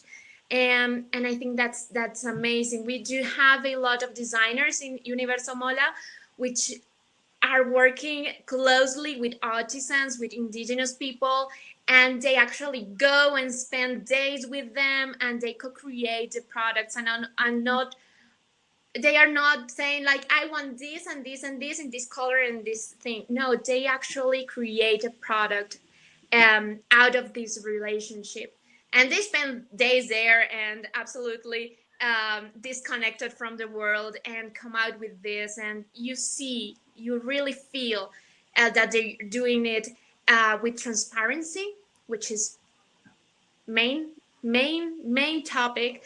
And then all of your communication will be absolutely coherent. Yeah. If you do respect these people, and if you do have in your process and in your company all of these appropriation policies, and you actually know and you assess yourself with consultants, with lawyers, with actually go and say, okay, what should I do to ensure these people that we are doing this right? Thank you. Thank you. I really like the idea again of like not looking at it as like taking from communities or exploiting communities, but really about co-creation and collaboration. And again, this idea of like an equal partnership and really changing the position, right, of like hierarchy. It's time to like take away the hierarchy when it comes to the connections that we create in the industry. Faduma, I'd love to invite you to share your perspective on this question. How do you feel that we can continue to use the movement to to be more inclusive, to make sure that people of color feel like they have access to this? I think I will continue with the same spirit. You could say that from my experience here in Sweden, the panels on sustainability, especially within fashion, it's related to, you could say, environmental perspective, sometimes economical, the circular economy. And it's usually the same people that are invited to the panels and the same crowds that are in these sessions. So the questions becomes how do we involve people that are really not included? It's an exclusive community, you could say sometimes. And that is a difficult question, but I think that the answer lies within realizing that one shoe doesn't fit all. We need to understand what type of questions are relevant for the diverse communities of people of color. What are the relevant topics? It might not be the ones that we see today. We have yet to see those type of panels being set up in at least in Stockholm, but I hope it happens. If we draw parallels to what's going on today as well, we see that the pandemic, for example, is affecting marginalized groups even more than other groups. And that is the case that UN reports as well when it comes to climate change. So marginalized groups are more affected, even though we do not have the ownerships of these questions. So there needs to be, we need to close the gap, and that requires more than just simple solutions. Yeah, and that's why I loved having you on the panel, Faduma. I think also, I didn't get to mention earlier, but you're also a fashion designer. You created a sustainable fashion brand targeted for modest fashion to serve your community so that they can see that they can also be part of this movement. So thank you for your work. Sam, what about you? How would you approach and answer this question? Yeah, the way we think about it at Remake, and this is really central to a lot of our documentaries that we do with our Maiden series, is we bring the voices of the garment makers to the forefront. So we focus on a lot of seeing people as mothers and sisters and daughters and friends, and listening to their, their everyday lives, because that's the big connection we want to grow. And so we also focus on bringing designers from the best fashion schools in CCA and Parsons down to meet these women. So we are releasing Made in America right now, really understanding like who are the garment workers in LA? What does Made in America really mean? Let's meet these people. Let's learn about their lives and let's hear from them. At Remake, we're really about giving garment makers a stage. And I think to that question that Faduma was just asking or just answering too, is just like, how do we bring these voices in? A big part of what we do is every first Monday of the month at 9 a.m. Pacific, we have a Remake community call. And just last month, we invited the Garment Workers Center and Garment Workers in LA onto that call so we can hear directly from them, their stories, their needs, because that's really what's missing in the fashion industry. Like Aisha, the founder of Remake, or me as director of education can report out what we hear, but there's never anything more stronger than hearing directly from these individuals who need our help, who need our support, who need us to help make this industry more transparent. So that's a lot of how we focus, just elevating voices of the vulnerable communities that aren't getting heard. Absolutely. And I'm also an ambassador for Remake. And one of the things that I loved about why I joined is because Aisha said that her mission was to connect the women on opposite sides of the supply chain together. And I think that's so important because fashion is so much targeted towards women. We're the largest consumers of fashion, but but women are also the largest group that makes our clothes, and there's a lot of women's empowerment issues that are being ignored in the supply chain. So I think that making those connections are really important, and making it personal so that we understand that, oh, we care about equal pay, but what about, equal pay for the people making our clothes? Why couldn't we care about that? Because it's part of the larger women's movement. So thank you for the work that you're doing at Remake, Sam. Saloni, how about you? How would you respond to this question? Oh, well,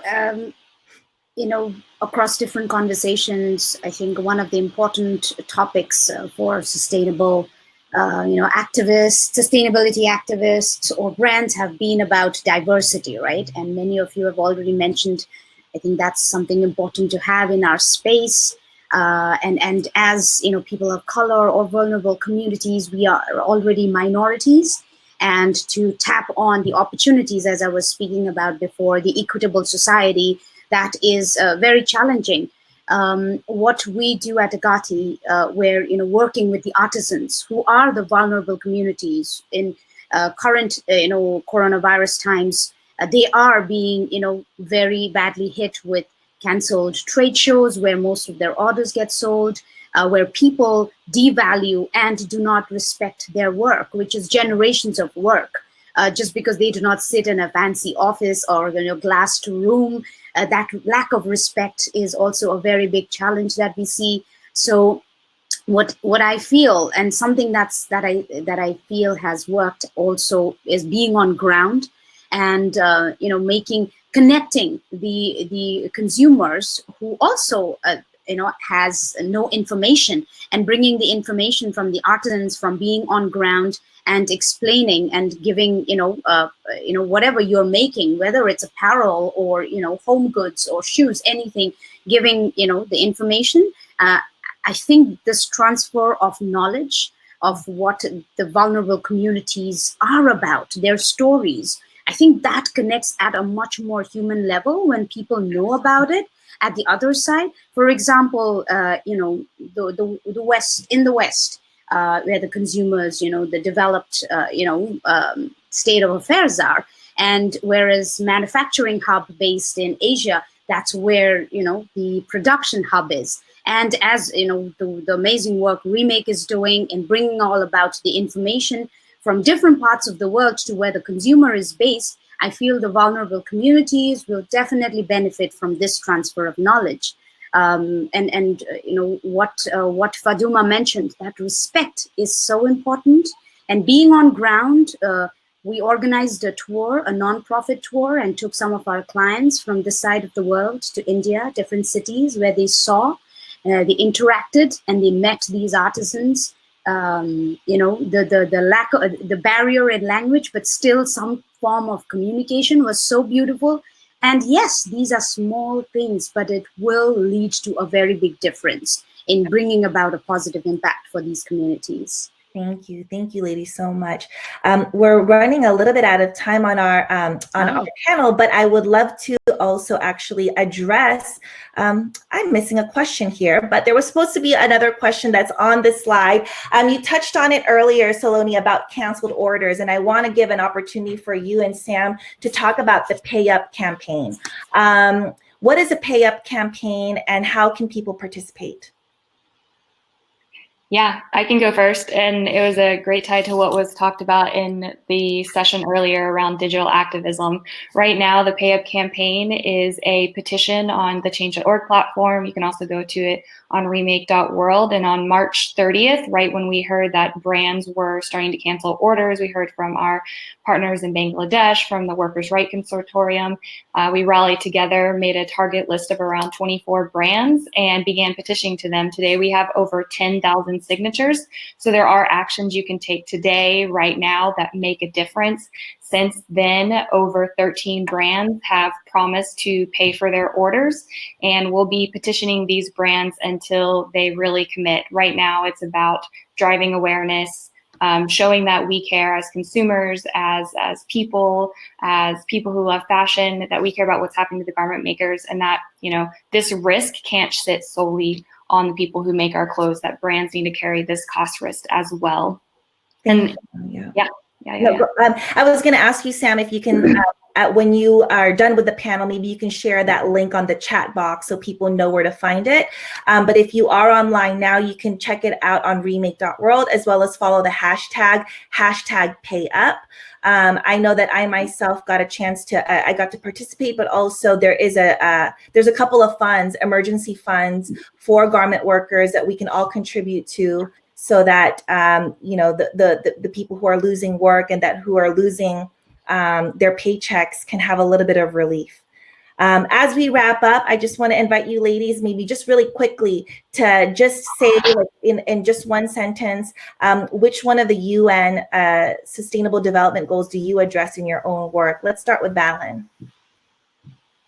Okay, thank you. So I'm a believer that fashion has to do with the 17 goals, actually, but in Universal we are tackling the number 4, quality of education, 8, decent work and economic growth, 12, of course, responsible consumption and production, and 13, climate action.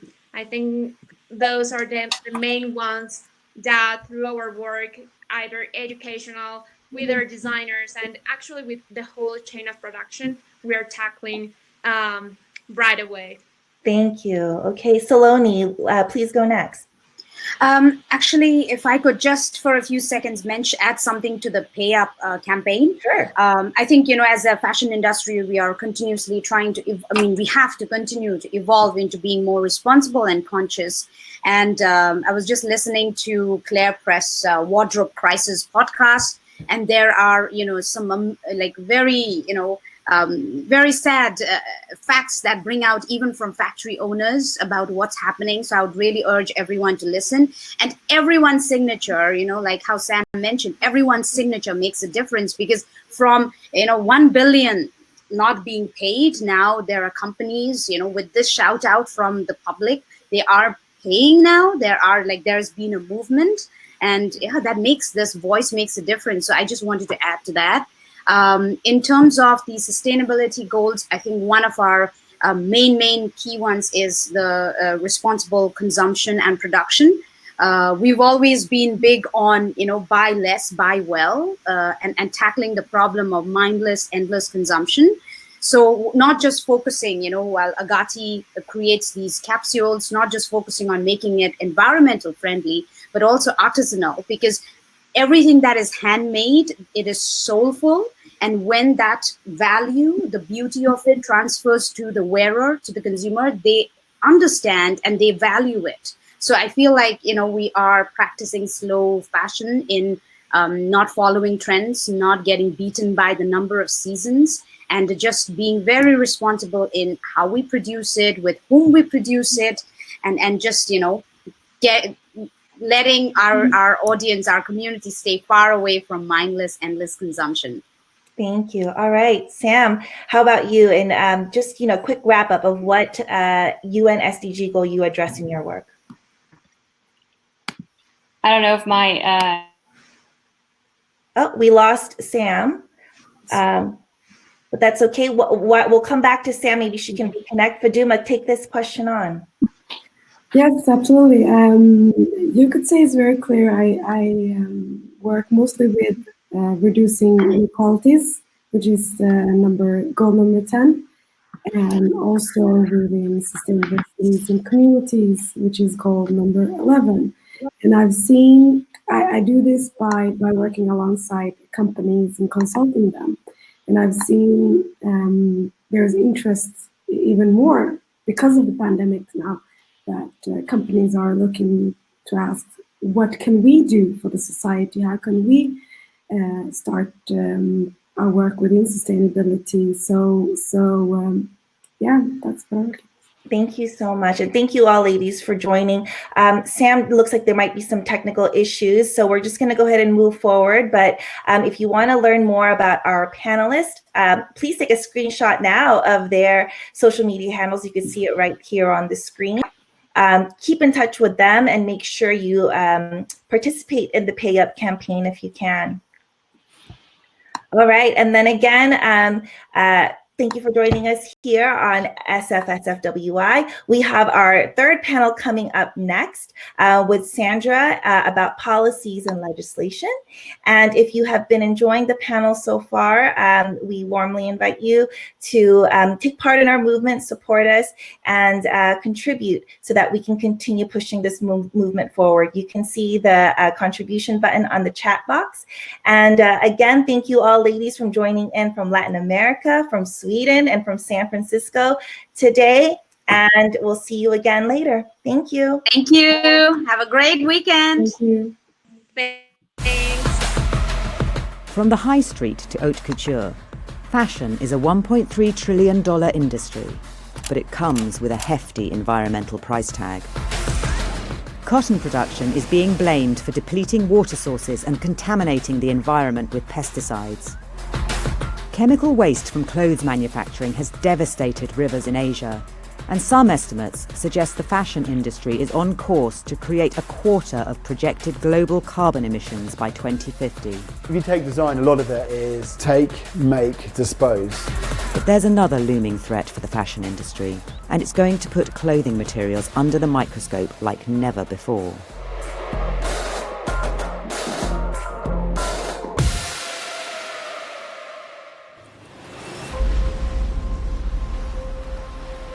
This man is known as the godfather of microplastic research. In fact, Professor Richard Thompson invented the term. Microplastics are basically just small fragments of plastic that are accumulating in the environment. His latest research has uncovered something that has sent shockwaves around the fashion industry. Microplastics are... The data we've collected show significant increase in the quantities of microplastic in the environment. And a lot of what we found in that study was plastic fibers. The data we've collected Synthetic materials like polyester, nylon and acrylic are made of plastic fibers. A lot of what we found in that These study was degrade and plastic break up in If we take a domestic washing load, that could release synthetic materials like polyester, nylon and acrylic are made of plastic fibers. These degrade and break up in a washing machine cycle. But a good number will potentially escape. If we take a domestic washing load, that could release up to 700,000 fibers in a single wash. Now that's going to go to wastewater treatment. Some of those fibers the use of polyester by the global garment industry but a good number will increased potentially from escape 8.3 to the to environment. 21 The data suggests that they're million accumulating tons year annually. on year. A third of the Between fish that I collect 2000 from and a sample in the English 2016. Channel near to here, I've got synthetic pieces in their guts. In 10, 20, 30 years' time, the quantities in those organisms is only going to be greater. The long-term effects of these plastics in the food chain, and even in humans, are still unknown. But Professor Thompson's discovery is ringing alarm bells. When I talk to designers, they tell me that, shedding of fibres and indeed end-of-life recyclability was never part of the design brief. Environmental considerations like these are making some fashion brands go back to the drawing board.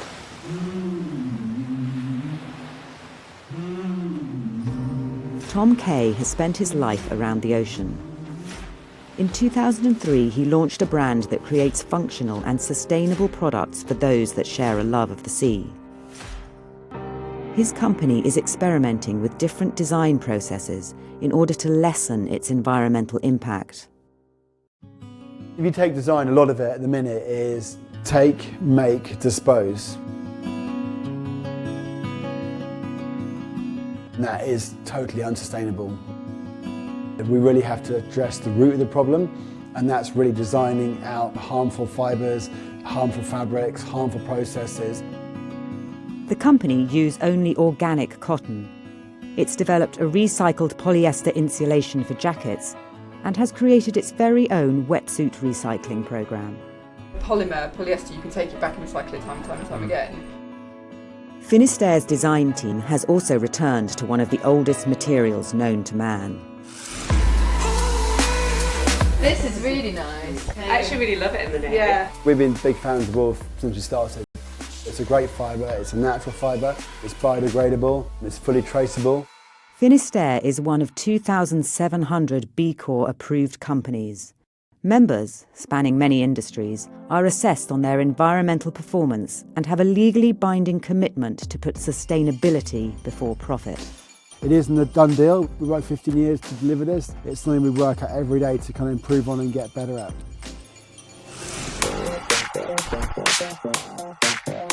One designer is turning fashion's plastic problem on its head. Javier Goyeneche runs EcoAlf. He's taking plastics out of the ocean and turning them into shoes. The sneakers is the result of more than 2 years of R&D. They're active, urban, comfortable.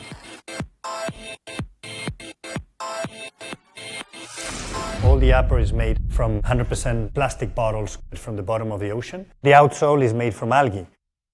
And as shoes rarely go through a washing cycle, he's limiting the plastic microfibers that end up in the ocean. EcoAlf is creating high-end fashion from household and industrial waste, sourced from fishermen in the Mediterranean and Thailand. We started working with 3 fishermen of the east coast of Spain, and now we have nearly 3,000 fishermen taking waste out of the ocean every day. We've taken already 250 tons, which we then convert into polymer, yarn, fabric and products. But Javier is also pioneering a new synthetic material made from recycled plastic that doesn't shed fibres in the same way as current materials. We started a project 1 year ago, which is with the new yarn we're creating from the ocean, we want to start investing in how can we create a yarn that doesn't throw microfilaments to the system again. Javier is one of a growing number of boutique brands using recycled plastics. The way we do things are much more complicated, not only much more expensive. I mean, at the end of the day, it's much easier to go to a fabric show, buy a fabric, produce a garment and sell it. The sooner bigger fashion labels and brands follow suit, the cheaper this environmentally friendly clothing will become.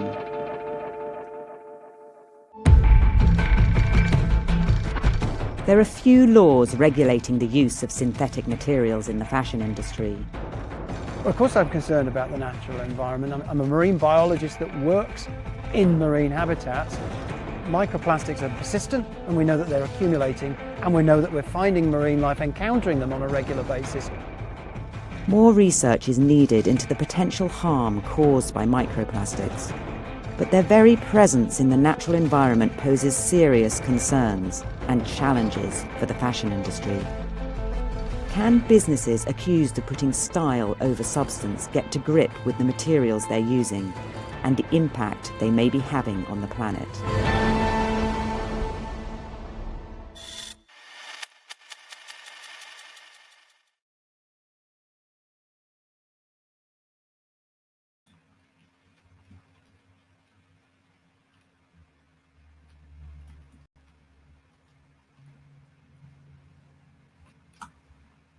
Hello, everyone. We are back and we have our final panel. So if everybody could switch on their cameras and their microphones, fantastic. I'm going to turn it over to Sandra. Yes, thank you so much. It's a pleasure to have you here.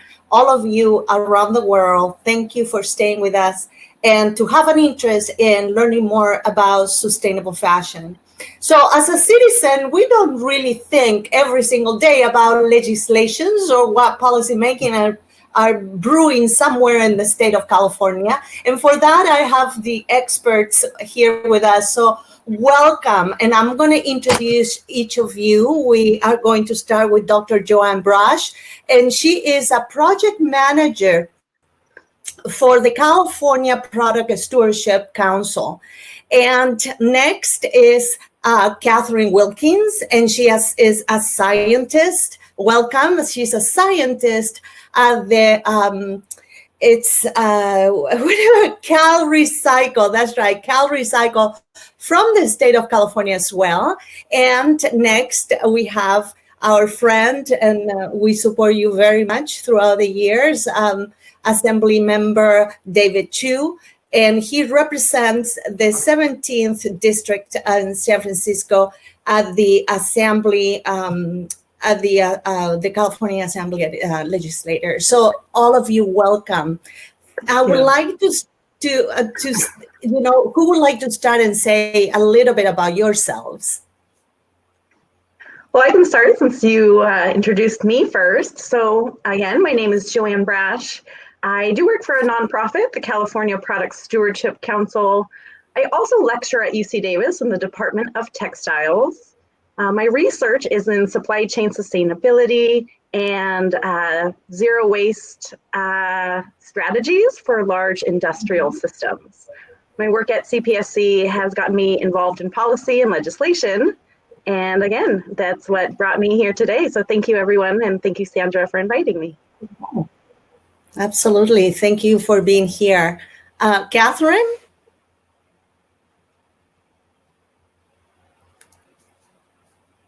There you are. Let's see. Oh, no. Okay, so this is, well,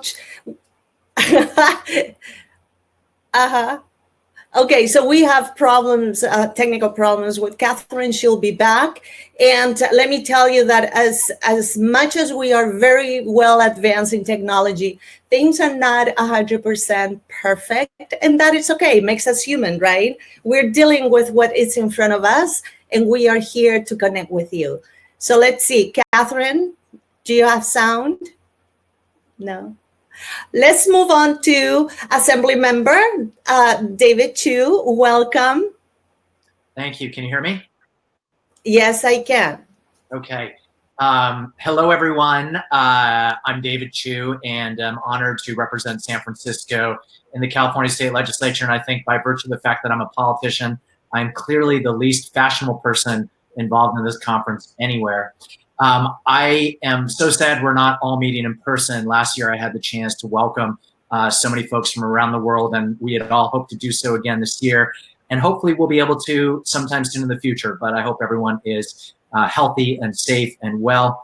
I think my touch point to these issues over the years, I've been in elected office for about a dozen years. I have worked closely with both environmentalists and folks from the fashion industry about this idea that if we're going to save our planet, we have to start with every industry we're in, and certainly the fashion industry, which has had a history of being among our most significant polluting industries, adding to greenhouse gases, is really at the heart of that. So really appreciate what everyone's doing and look forward to the conversation this morning. Yeah, thank you so much for being here, and to Joanne as well. Let's try Catherine.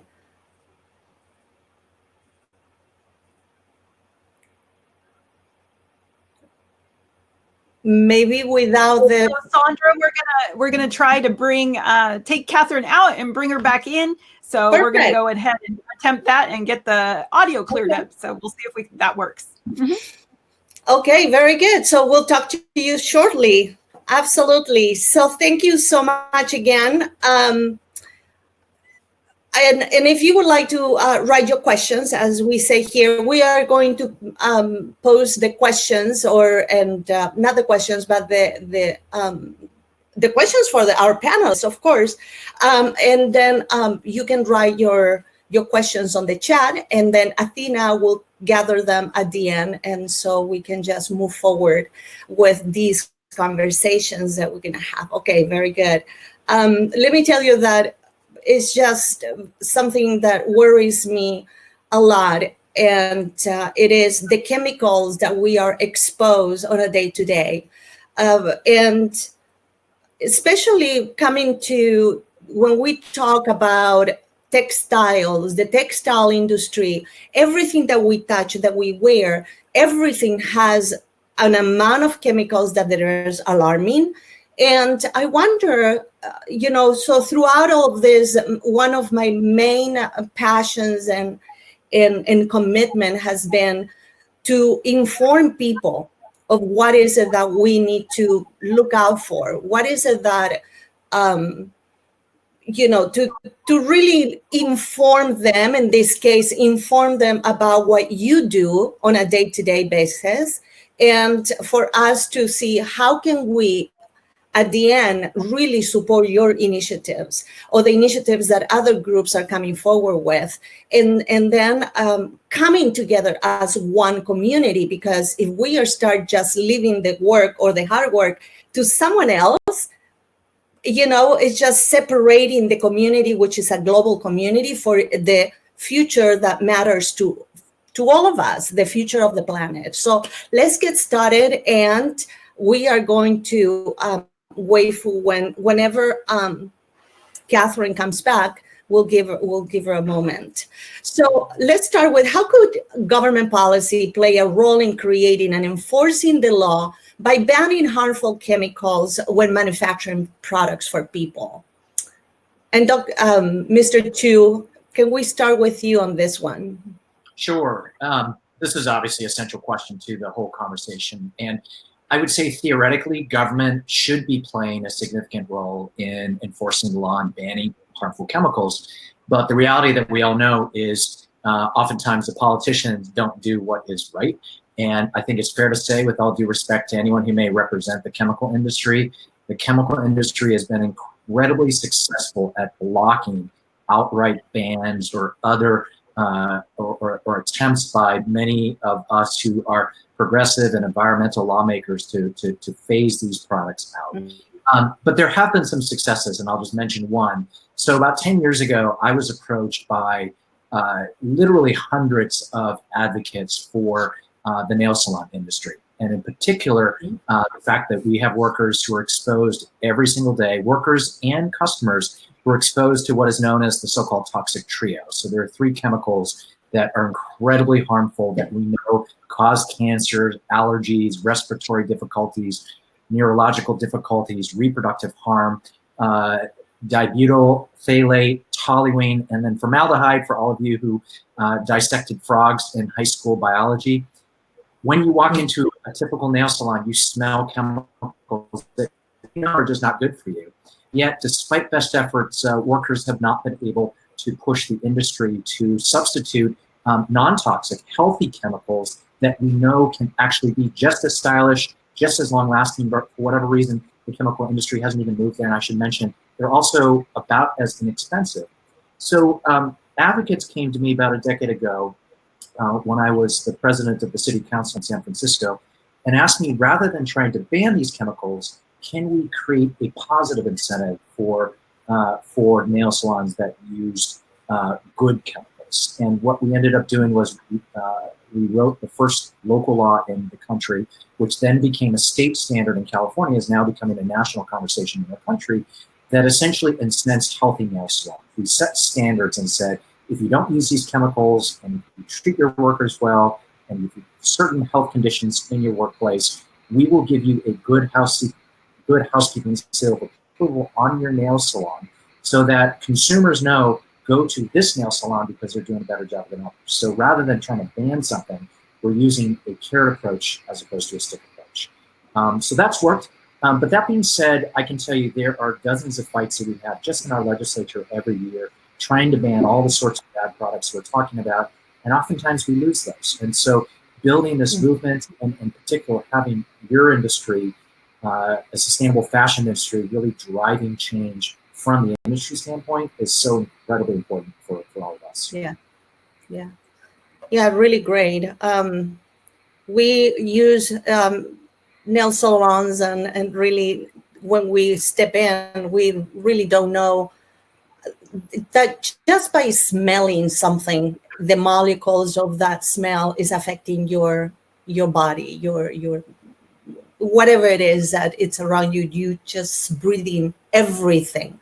So thank you for that initiative. Really great. Let's go to Catherine. Let's see, Catherine, are you with us? Am I? Can you hear me now? Yay! Yay. Yes. Sorry about that, everyone. All right. So tell us a little bit about yourself, and then please answer the question on the screen. Sure. So to catch up, sorry. Hi, I'm Kate Wilkins. I work at CalRecycle. So that's the state of California department that kind of does some oversight and regulations on solid waste and recycling industries. I'm pretty interested in international export markets of recyclable goods, but I've also in the last year or two dabbled in our textiles working group, which is a group of some pretty interested folks who recognize that textiles is a large component of the California waste stream and are kind of starting to have public events and stakeholder input to see what the possibilities are and maybe what are gaps and the lacks at CalRecycle in addressing this issue. So it's really interesting.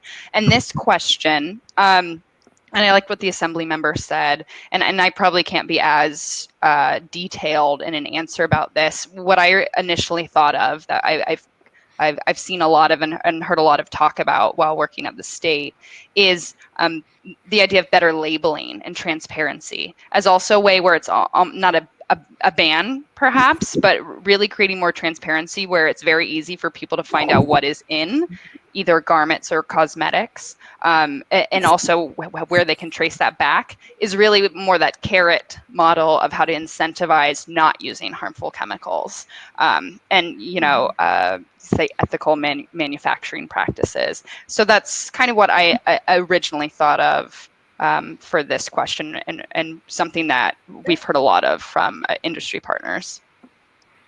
Thank you, Catherine. All right, Joanne, how about you? Yeah, thanks. So at the California Product Stewardship Council, we have a saying, no ban without a plan. And there are discussions of bans happening, adding to Assemblymember Chu's list. The perfluoroalkyls, which are often used for waterproofing, are one of those chemicals that have been identified by the Department of Toxic Substance Control as a harmful chemical. So we're in the midst of regulatory process to figure out what to do with the products that have these particular class of chemicals. But at CPSC, we say no ban without a plan because you still have the legacy products. Your tub is overflowing, you still want to turn off the tap, but eventually you have to start mopping up the floor. And we saw this happen with toxic products like the thermostats, the mercury thermostats. They banned this product from entering our market, but what we saw was our waste managers and our local governments were still handling these products as they were being removed, which meant we still have the exposures, we still have the cost, we still have the environmental risks. So we tend to take a more holistic approach when we address products of concern. And our mission at CPSC is to engage the producers in our end-of-life issues. So driving that circular economy means just closing that loop of communication with producers and waste managers. That's great. So I see that the three of you are just very well connected in a way that working for the same purposes. And thank you for the work that you do on a daily basis. Let's go to the next question. And what are the next steps or strategies, interventions to transform the current linear economy into a circular economy? Catherine, do you want to start? Sure. Before I deflect to the other speakers.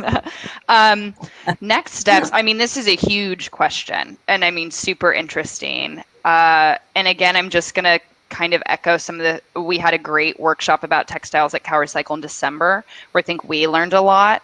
And what some of the participants who were producers, fashion designers, city trash haulers, things like that, brought them together, start having a conversation kind of about this and asked a question. And, we saw 4 main categories come up. Incentivizing repair and reuse. Obviously, it's not a circular economy if something's going to the landfill. You got to keep that material in use. So that was huge, and could be a really kind of fun program to do, trying to incentivize reuse and repair. Collection. We obviously, things that are maybe not able to be reused or repaired, some way to collect them to bring them back into the material stream in another way. At least for textiles, we don't have a very robust at all collection system for different kinds of clothes, besides what sometimes you see like drop off back at stores. But no like curbside, like on a large scale, like some materials. Other things were education. I think that has a huge step to play. And some people are, what does a circular economy mean? And what do you mean? How does that relate to what I'm doing with my old clothes or cosmetics, which is probably harder. So a lot of opportunity for education. And then the last one, obviously, policy, which we're kind of talking about. And I'm going to literally take what Dr. Brash had said at this workshop in December, and I really liked it. And it's like, how do we not only make, this economy and this material use not extractive and a bad thing, but make the whole process better? Like, how does it make the system better? And trying to ask ourselves and framing in this question when you're producing something and just kind of changing the frame around it, however we could do that, it's kind of an important start to just really thinking about it bigger. And really probably from a state perspective, because there's only maybe so much you can do with policy, or like in my department specifically, we don't make the laws. We put them into, we oversee them once they're made.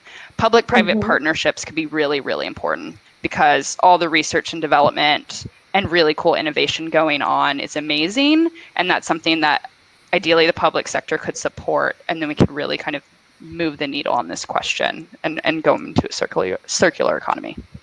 Yeah. Thank you. Okay, so let's hear from Mr. Chu. So I have three thoughts to answer this question. The first is to really push the idea of producer responsibility, or what's known sort of the extended producer responsibility, EPR.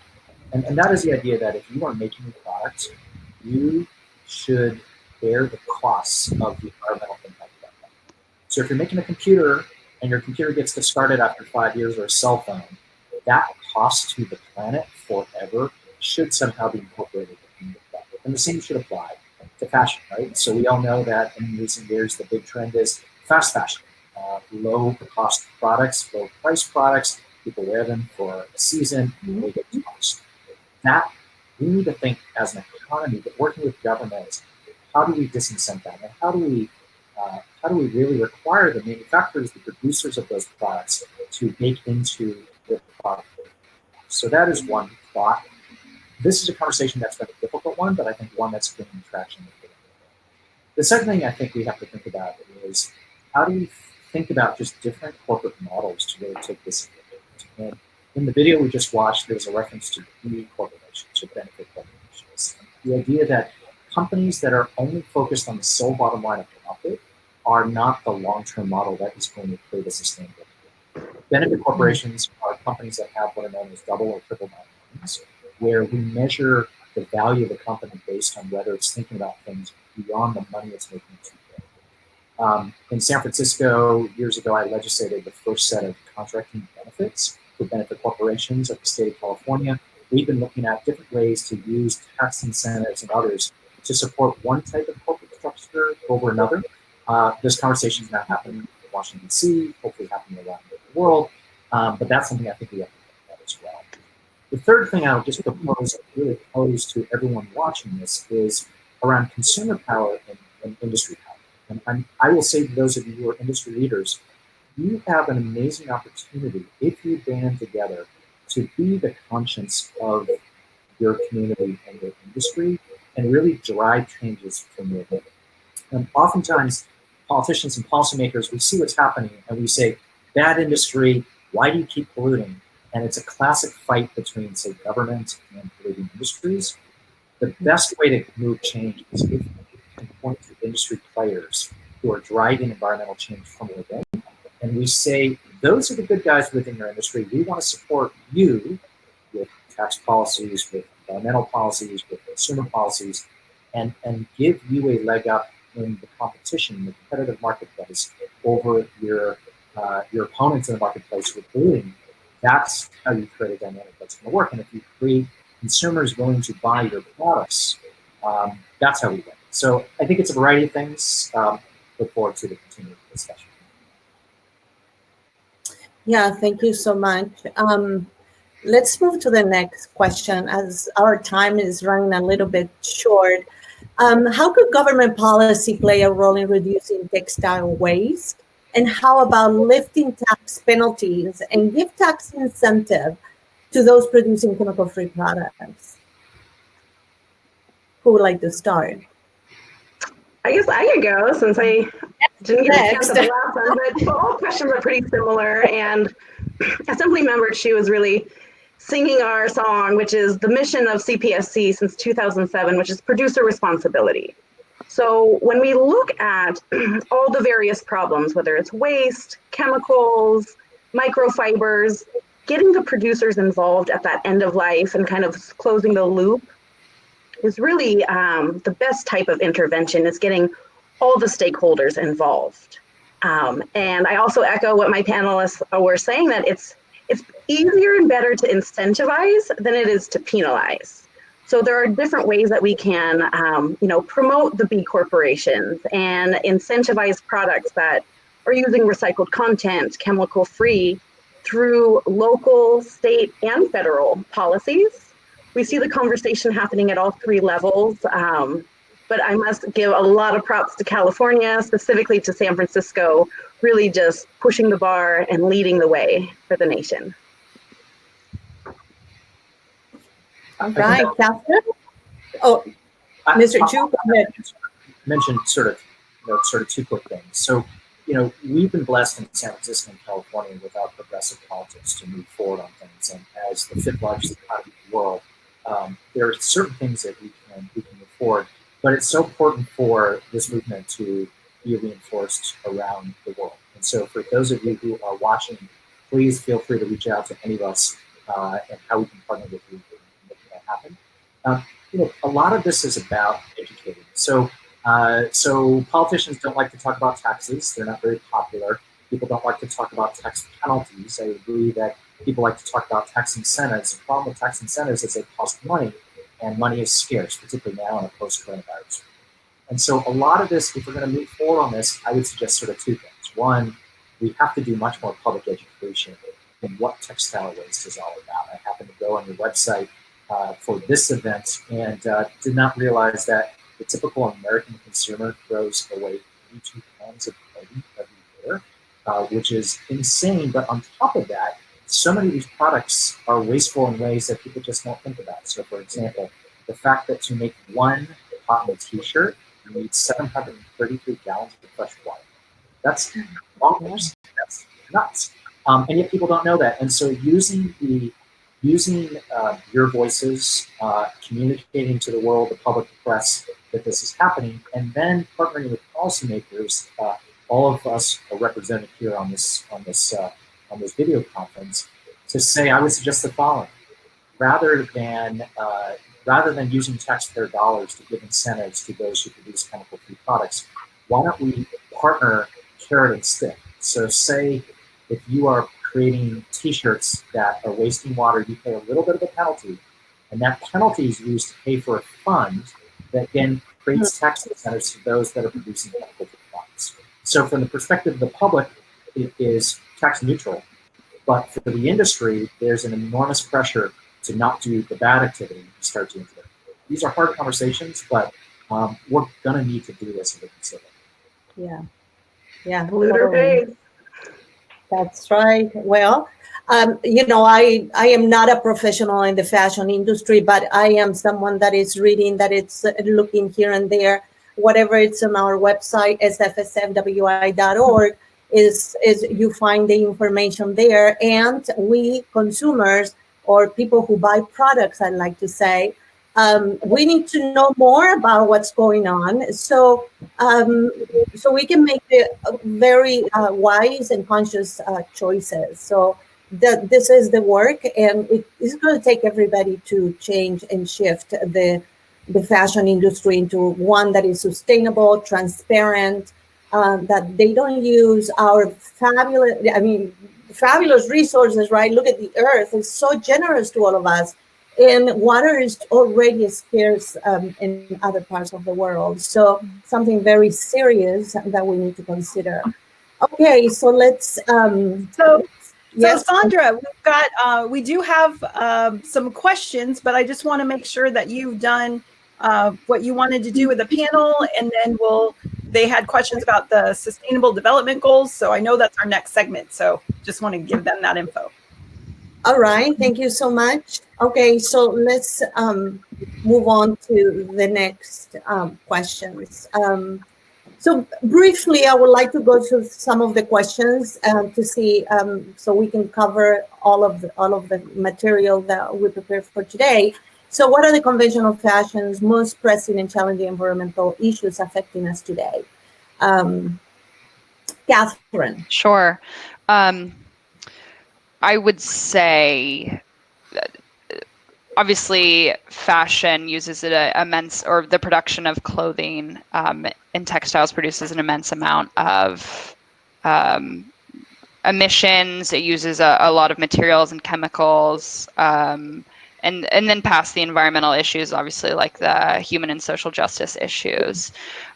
So, always the most challenging is how do we kind of slow this production? And so there's not, I know the curves of like how much production over time, and there's more clothes are supposed to be produced. It's just going up immensely. So it's how do we maybe take the the harmful chemicals out of clothing? How do we prioritize, if this is the way it goes, natural fibers? Since I know there's concern about synthetic fibers in clothing. And I would say to keep it. So let me ask you, with all that conversation that you're talking about, if you could just summarize it in a couple of sentences, what is that you see the Sustainable Development Goals taking place in the practices that you have at the Cal Recycle? Ooh, I believe there's one. Well, like use of resources, natural resource use, and that I mean, as a like Cal Recycle, that's kind of our aim. Even though we're trying to look beyond just what goes to landfill, which is usually our frame. But environmentally, I guess with the natural resources would be overuse of natural resources. One of the biggest fashion's biggest environmental issue, I would think. And the waste hierarchy. Yeah, that's another thing. How about you? I was going to say the waste hierarchy is kind of used as a guideline for a lot of legislation and regulations, which puts reuse over recycling, over landfilling. And so if we can drive up the reuse segment, and I would say one of the most pressing issues is, as many companies are going to recycled content, where's your feedstock coming from, right? There's only so many water bottles that you can put into your t-shirt. You should own your own waste. Your product should be your feedstock. So working with designers, working with recyclers, and working with waste collectors. Again, looking at where are these products going after they're consumed. Yeah, thank you so much. What about you, Mr. Chu? Well, I certainly would agree that the top challenges are around the lack of sustainable materials and thinking of how products can be used more longer, how can we encourage secondhand use, how do we think about upcycling. But I want to flip the question around just a little bit and suggest that I think conventional fashion has real opportunities to shift to sustainable manufacturing. Thinking about just literally the last couple of weeks with coronavirus. The COVID-19 pandemic has pushed the industry literally overnight to start producing PPE materials, masks, gowns, like literally shifting what they're producing in a matter of a couple of weeks. And from my perspective, the fact that the industry could pivot and change so quickly is an indication that if they were so inspired around sustainable materials, they could do the same. And we have to figure out that call to action. I would just suggest, I looked at the stat this morning, there have been 200,000 folks who have died in the last 6 months because of coronavirus. Now, let me think about that number, which is horrific and tragic and just mind-boggling. We can't wrap our brains around it. The World Health Organization has estimated that by the year 2030, 250,000 people additional will die every year because of climate change. And yet we're not responding in the world with the same speed as we're responding, all hands on deck to deal with coronavirus. I suspect that if we told the fashion industry tomorrow, we have to only start using sustainable materials, we have to think about how the industry, how to incent the industry to focus on materials, clothing that can last. They could do it. You could do it. You can do it. and yet it hasn't happened. So how do you create that sense of urgency to sort of? Yes. Okay, so these conversations can go on and on and on because there's so much that we need to share and so much that we need to learn. But I'm going to thank you, each of you, Catherine Wilkins, Dr. Joanne Brush, and Assembly Member David Chu. It has been a pleasure being here with you. You can find them on our Express United page on our website, and also on the list of the speakers at sfsfwi.org. And with that, I just conclude this panel. Thank you so much. Until next time. Athena? Thank you. Thanks, everyone. Thank you. Thank you. Yes, we are back, and with those sustainable development goals, learning about those, that's what we have up next. So go ahead and watch the video, and we will be right back.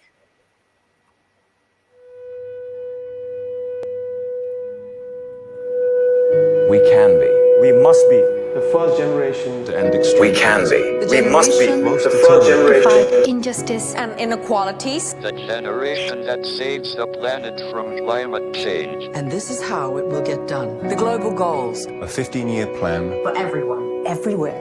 With no one left behind. We will live in a world Where nobody anywhere lives in extreme poverty. Where no one goes hungry. Where no one Wakes in the morning. asking if there will be food today. We will live in a world where no child has to die. Diseases we know how to cure. And where proper health care Is a lifelong right for us all. We will live in a world where Everyone goes to school. and education gives us the knowledge and skills For a fulfilling life. We will live in a world where all girls and all women have equal opportunities to thrive And be powerful. and safe. We cannot succeed if half the world is impact. We will live in a world Where all people can get clean water. And proper toilets at home at school and at work. We will live in a world where there's sustainable energy for everyone. Heat, light, And power for the whole planet. without destroying the planet. We will live in a world where economies prosper. And new wealth Lead to decent jobs. for everyone. And we will live in a world where our industry, Our infrastructure and our Best innovations. Are not just used to make money, but to make all our lives better. we will live in a world Where prejudices and extremes of inequality Are defeated inside our countries and between different countries. Where people live in cities and communities that are safe, progressive, and support everyone who lives there. where we replace What we consume. Planet where we put back what we take out of the earth. We live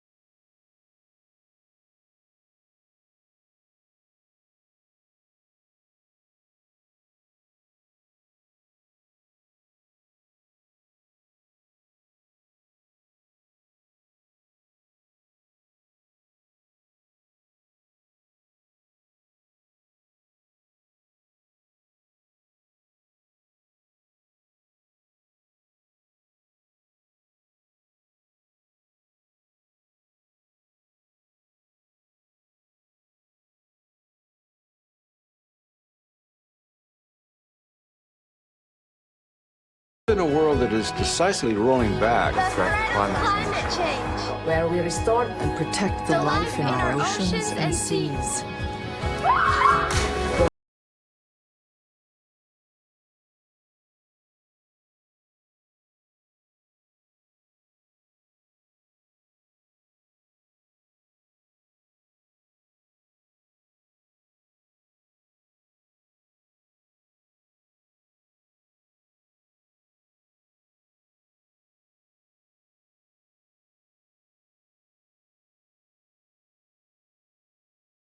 Hello, I'm Rachel Fishbein. I'm the Executive Director of the Fashion Incubator San Francisco.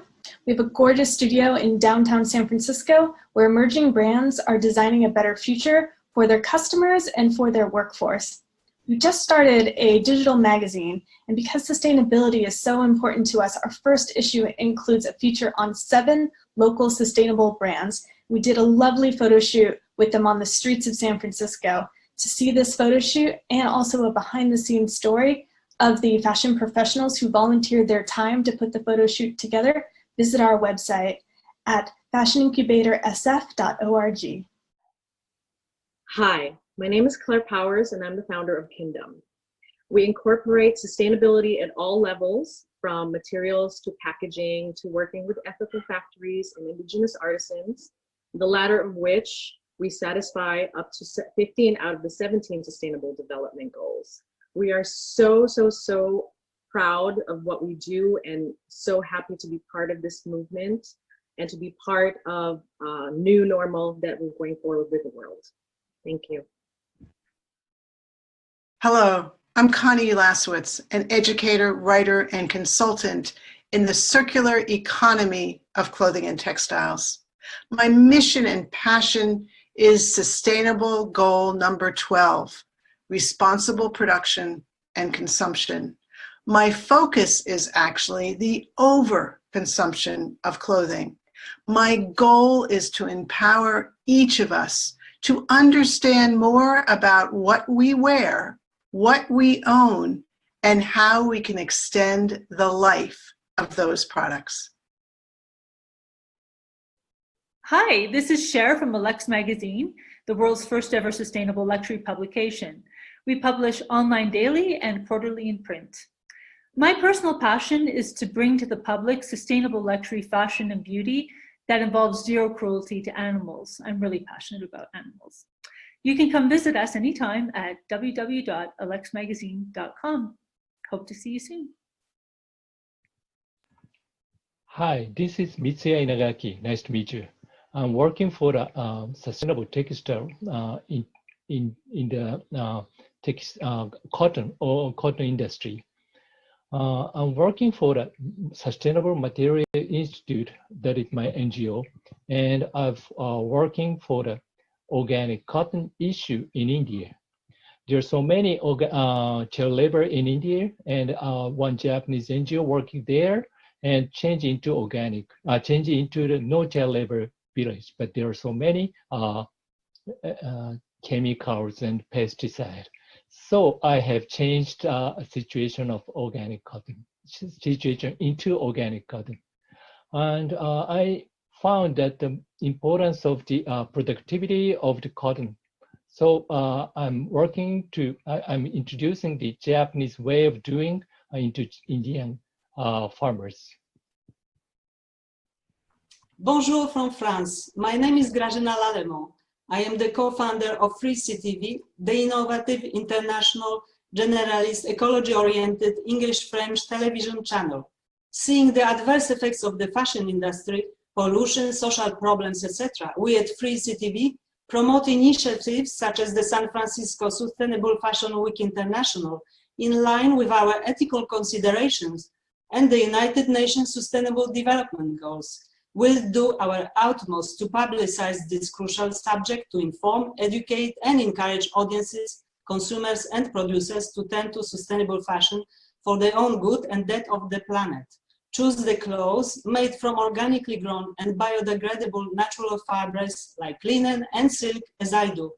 Thank you all for making efforts in this direction. Merci. 私の名前は熊谷義郎です。日本の名古屋市で伝統工芸である絞り加工染めの会社をしています。2008年からカンボジアの方で農村部の支援を続けています。今後はインドにその活動拠点を広げ、農民に仕事を提供していきたいと思っています。Hi, I'm Carolyn from the Bendy, and it is possible to make shoes locally and sustainably in California. We are all for supporting the sustainability goals of the UN by using local workers and manufacturers and sourcing raw materials that are sustainable. We make our shoes with 7 components versus the average sneaker that has about 25 to 30 components. I co-founded and launched the brand in 2019, and we are so excited to be contributing and doing our part to produce less waste, fewer carbon emissions, and less transport making our shoes. People say they're like walking on a pillow, and we love them, so come check them out. Thanks so much.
We are here.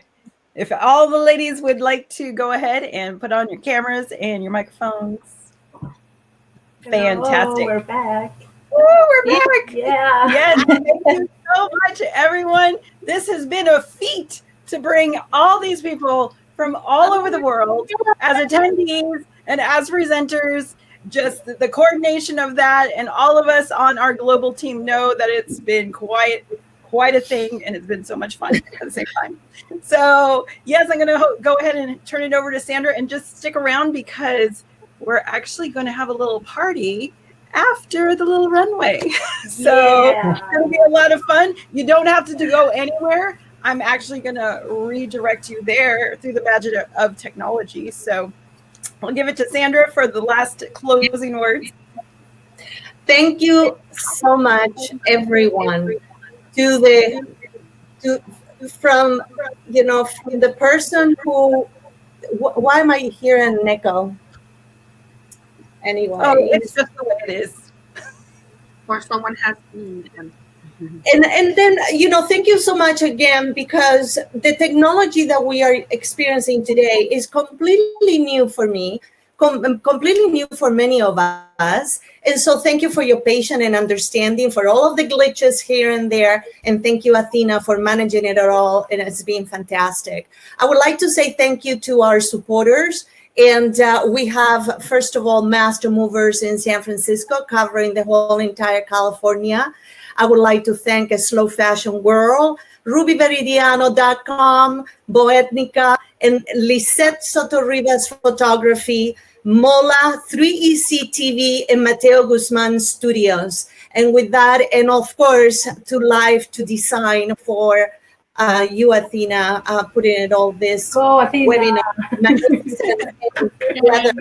Right? So right now, I just want to say that my name is Sandra Hans, and I am the founder of San Francisco Sustainable Fashion Week International and also Experts United.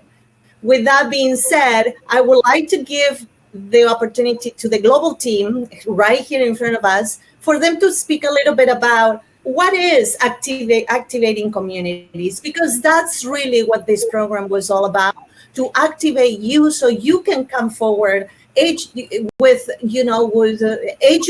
about what the sustainable fashion industry is doing, and also for us to make really conscious choices. It is not what the television is telling you, what the phone is telling you, full of all those advertising messages or whatever. We need to make our own choices, educate ourselves, because the future of the planet, it's in our hands, in your hands. So join us, sfsfwi.org, contact us, and join the community. Okay, so please come. Let's start with Ruby. Come on. Okay. Hello again, all. Thank you all so much for joining us. This has been a wonderful opportunity to engage a global community. I'm going to keep this short because I know we don't have a lot of time left, but I just want to thank you all for participating. I know you could be anywhere right now, but you chose to be here with us. So thank you. I think for me as a storyteller, this has just been an incredible opportunity to execute my own personal mission. As we have been in confinement, I've been in a lot of reflection, and I know that I'm committed very much to just being a healing force on this planet. So everything that I do is going to be filtered through that intention. So I'm grateful for the opportunity to weave all of these stories together and to continue being a storyteller, not only for our movement, but for continuing to engage with heart, compassion, and a good spirit so that we can all be part of this collective healing process. Thank you all so much. Marielle?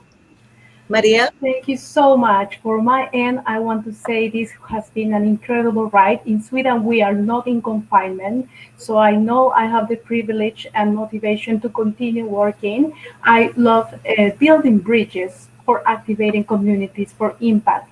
From my Peruvian roots, I would love to keep supporting the artisans. Together, I see now a lot of the community of Perú Manos a la Obra writing them down by giving them the day-to-day and feeding them so they continue their work. So from Peru to Europe, this is what my heart and my passion is about. Continue helping change makers to grow through events, through experiences like this. And I'm so grateful for this opportunity, Sandra, that also you opened to us to continue this work. So I invite everybody to continue following sfsfw.org because this is not the end. This is just the beginning of a global community. Yeah, fantastic. And Liz? So, hi, you can hear me, right? I want to make sure. So thank you very much, everyone. I'm so happy to be here. I can't believe that I'm here after a month and a half that I actually had the COVID. So I'm very, very, very thankful because I have health and I can appreciate all this. And I'm so happy that we can connect digitally. I mean, this is something that we have been doing in the past, but this is just amazing to see empowered women on this team. For me, has been so inspiring. Thank you so much. And I hope everybody enjoy this. So again, thank you. Thank you, Liz. And Valen? Can you listen to me? Yeah. Mm-hmm. Thanks, God. No, it's been a really, really amazing experience. I think that Latin America as well has been heard, and we're moving the world. Building these bridges are the solution. And I mean, this has been amazing for us. Feeling all this power and be part of the global community once in confinement as well is amazing. It's amazing. So thank you, Sandra, for joining us here today and for inviting us to be part of this global team. And of course, please keep this conversation going on any network you've got. And we are here for you all to grow and to learn more. So thank you. Yes. Thank you, Sandra. Thank you. Gracias. Okay, so one last thing before we move on is that we have 41 speakers on our list where everybody participated at the SFSF WI We put a series of conversations. We're going to have 4 days of television shows here in the San Francisco Bay Area. And then we're going to upload them so you can watch all of the conversations and the 40 plus people involved in the Experts United and also SFSF WI coming up on May 18th to the 21st. And celebration of Earth Day now in April, celebration of this summer of 75 years of the United Nations. And for all of you, thank you so much for becoming a fabulous person, conscious shopper. Be a conscious shopper. We don't have to stop shopping. But if we go into circular economy, then everything will be just regenerated and no waste. So, ¡mua! Besos. Yes. Besos a todos. Gracias. So much. Thank you so much. Yes. Thank Yes. you. And thank you very much for being in my home. Yes, I was hosting this as your webinar sponsor, and being able to have you in my home of this platform to be able to join us from all over the world. I am very grateful for the opportunity to provide that to everyone. So now what we're going to do is we're going to start the runway, and just a few moments into it, we're going to be redirected, so you'll actually be able to talk with the people that you see on this screen and each other. So we'll see you over there. So hang on. Bye for now. The party, you guys. Yay.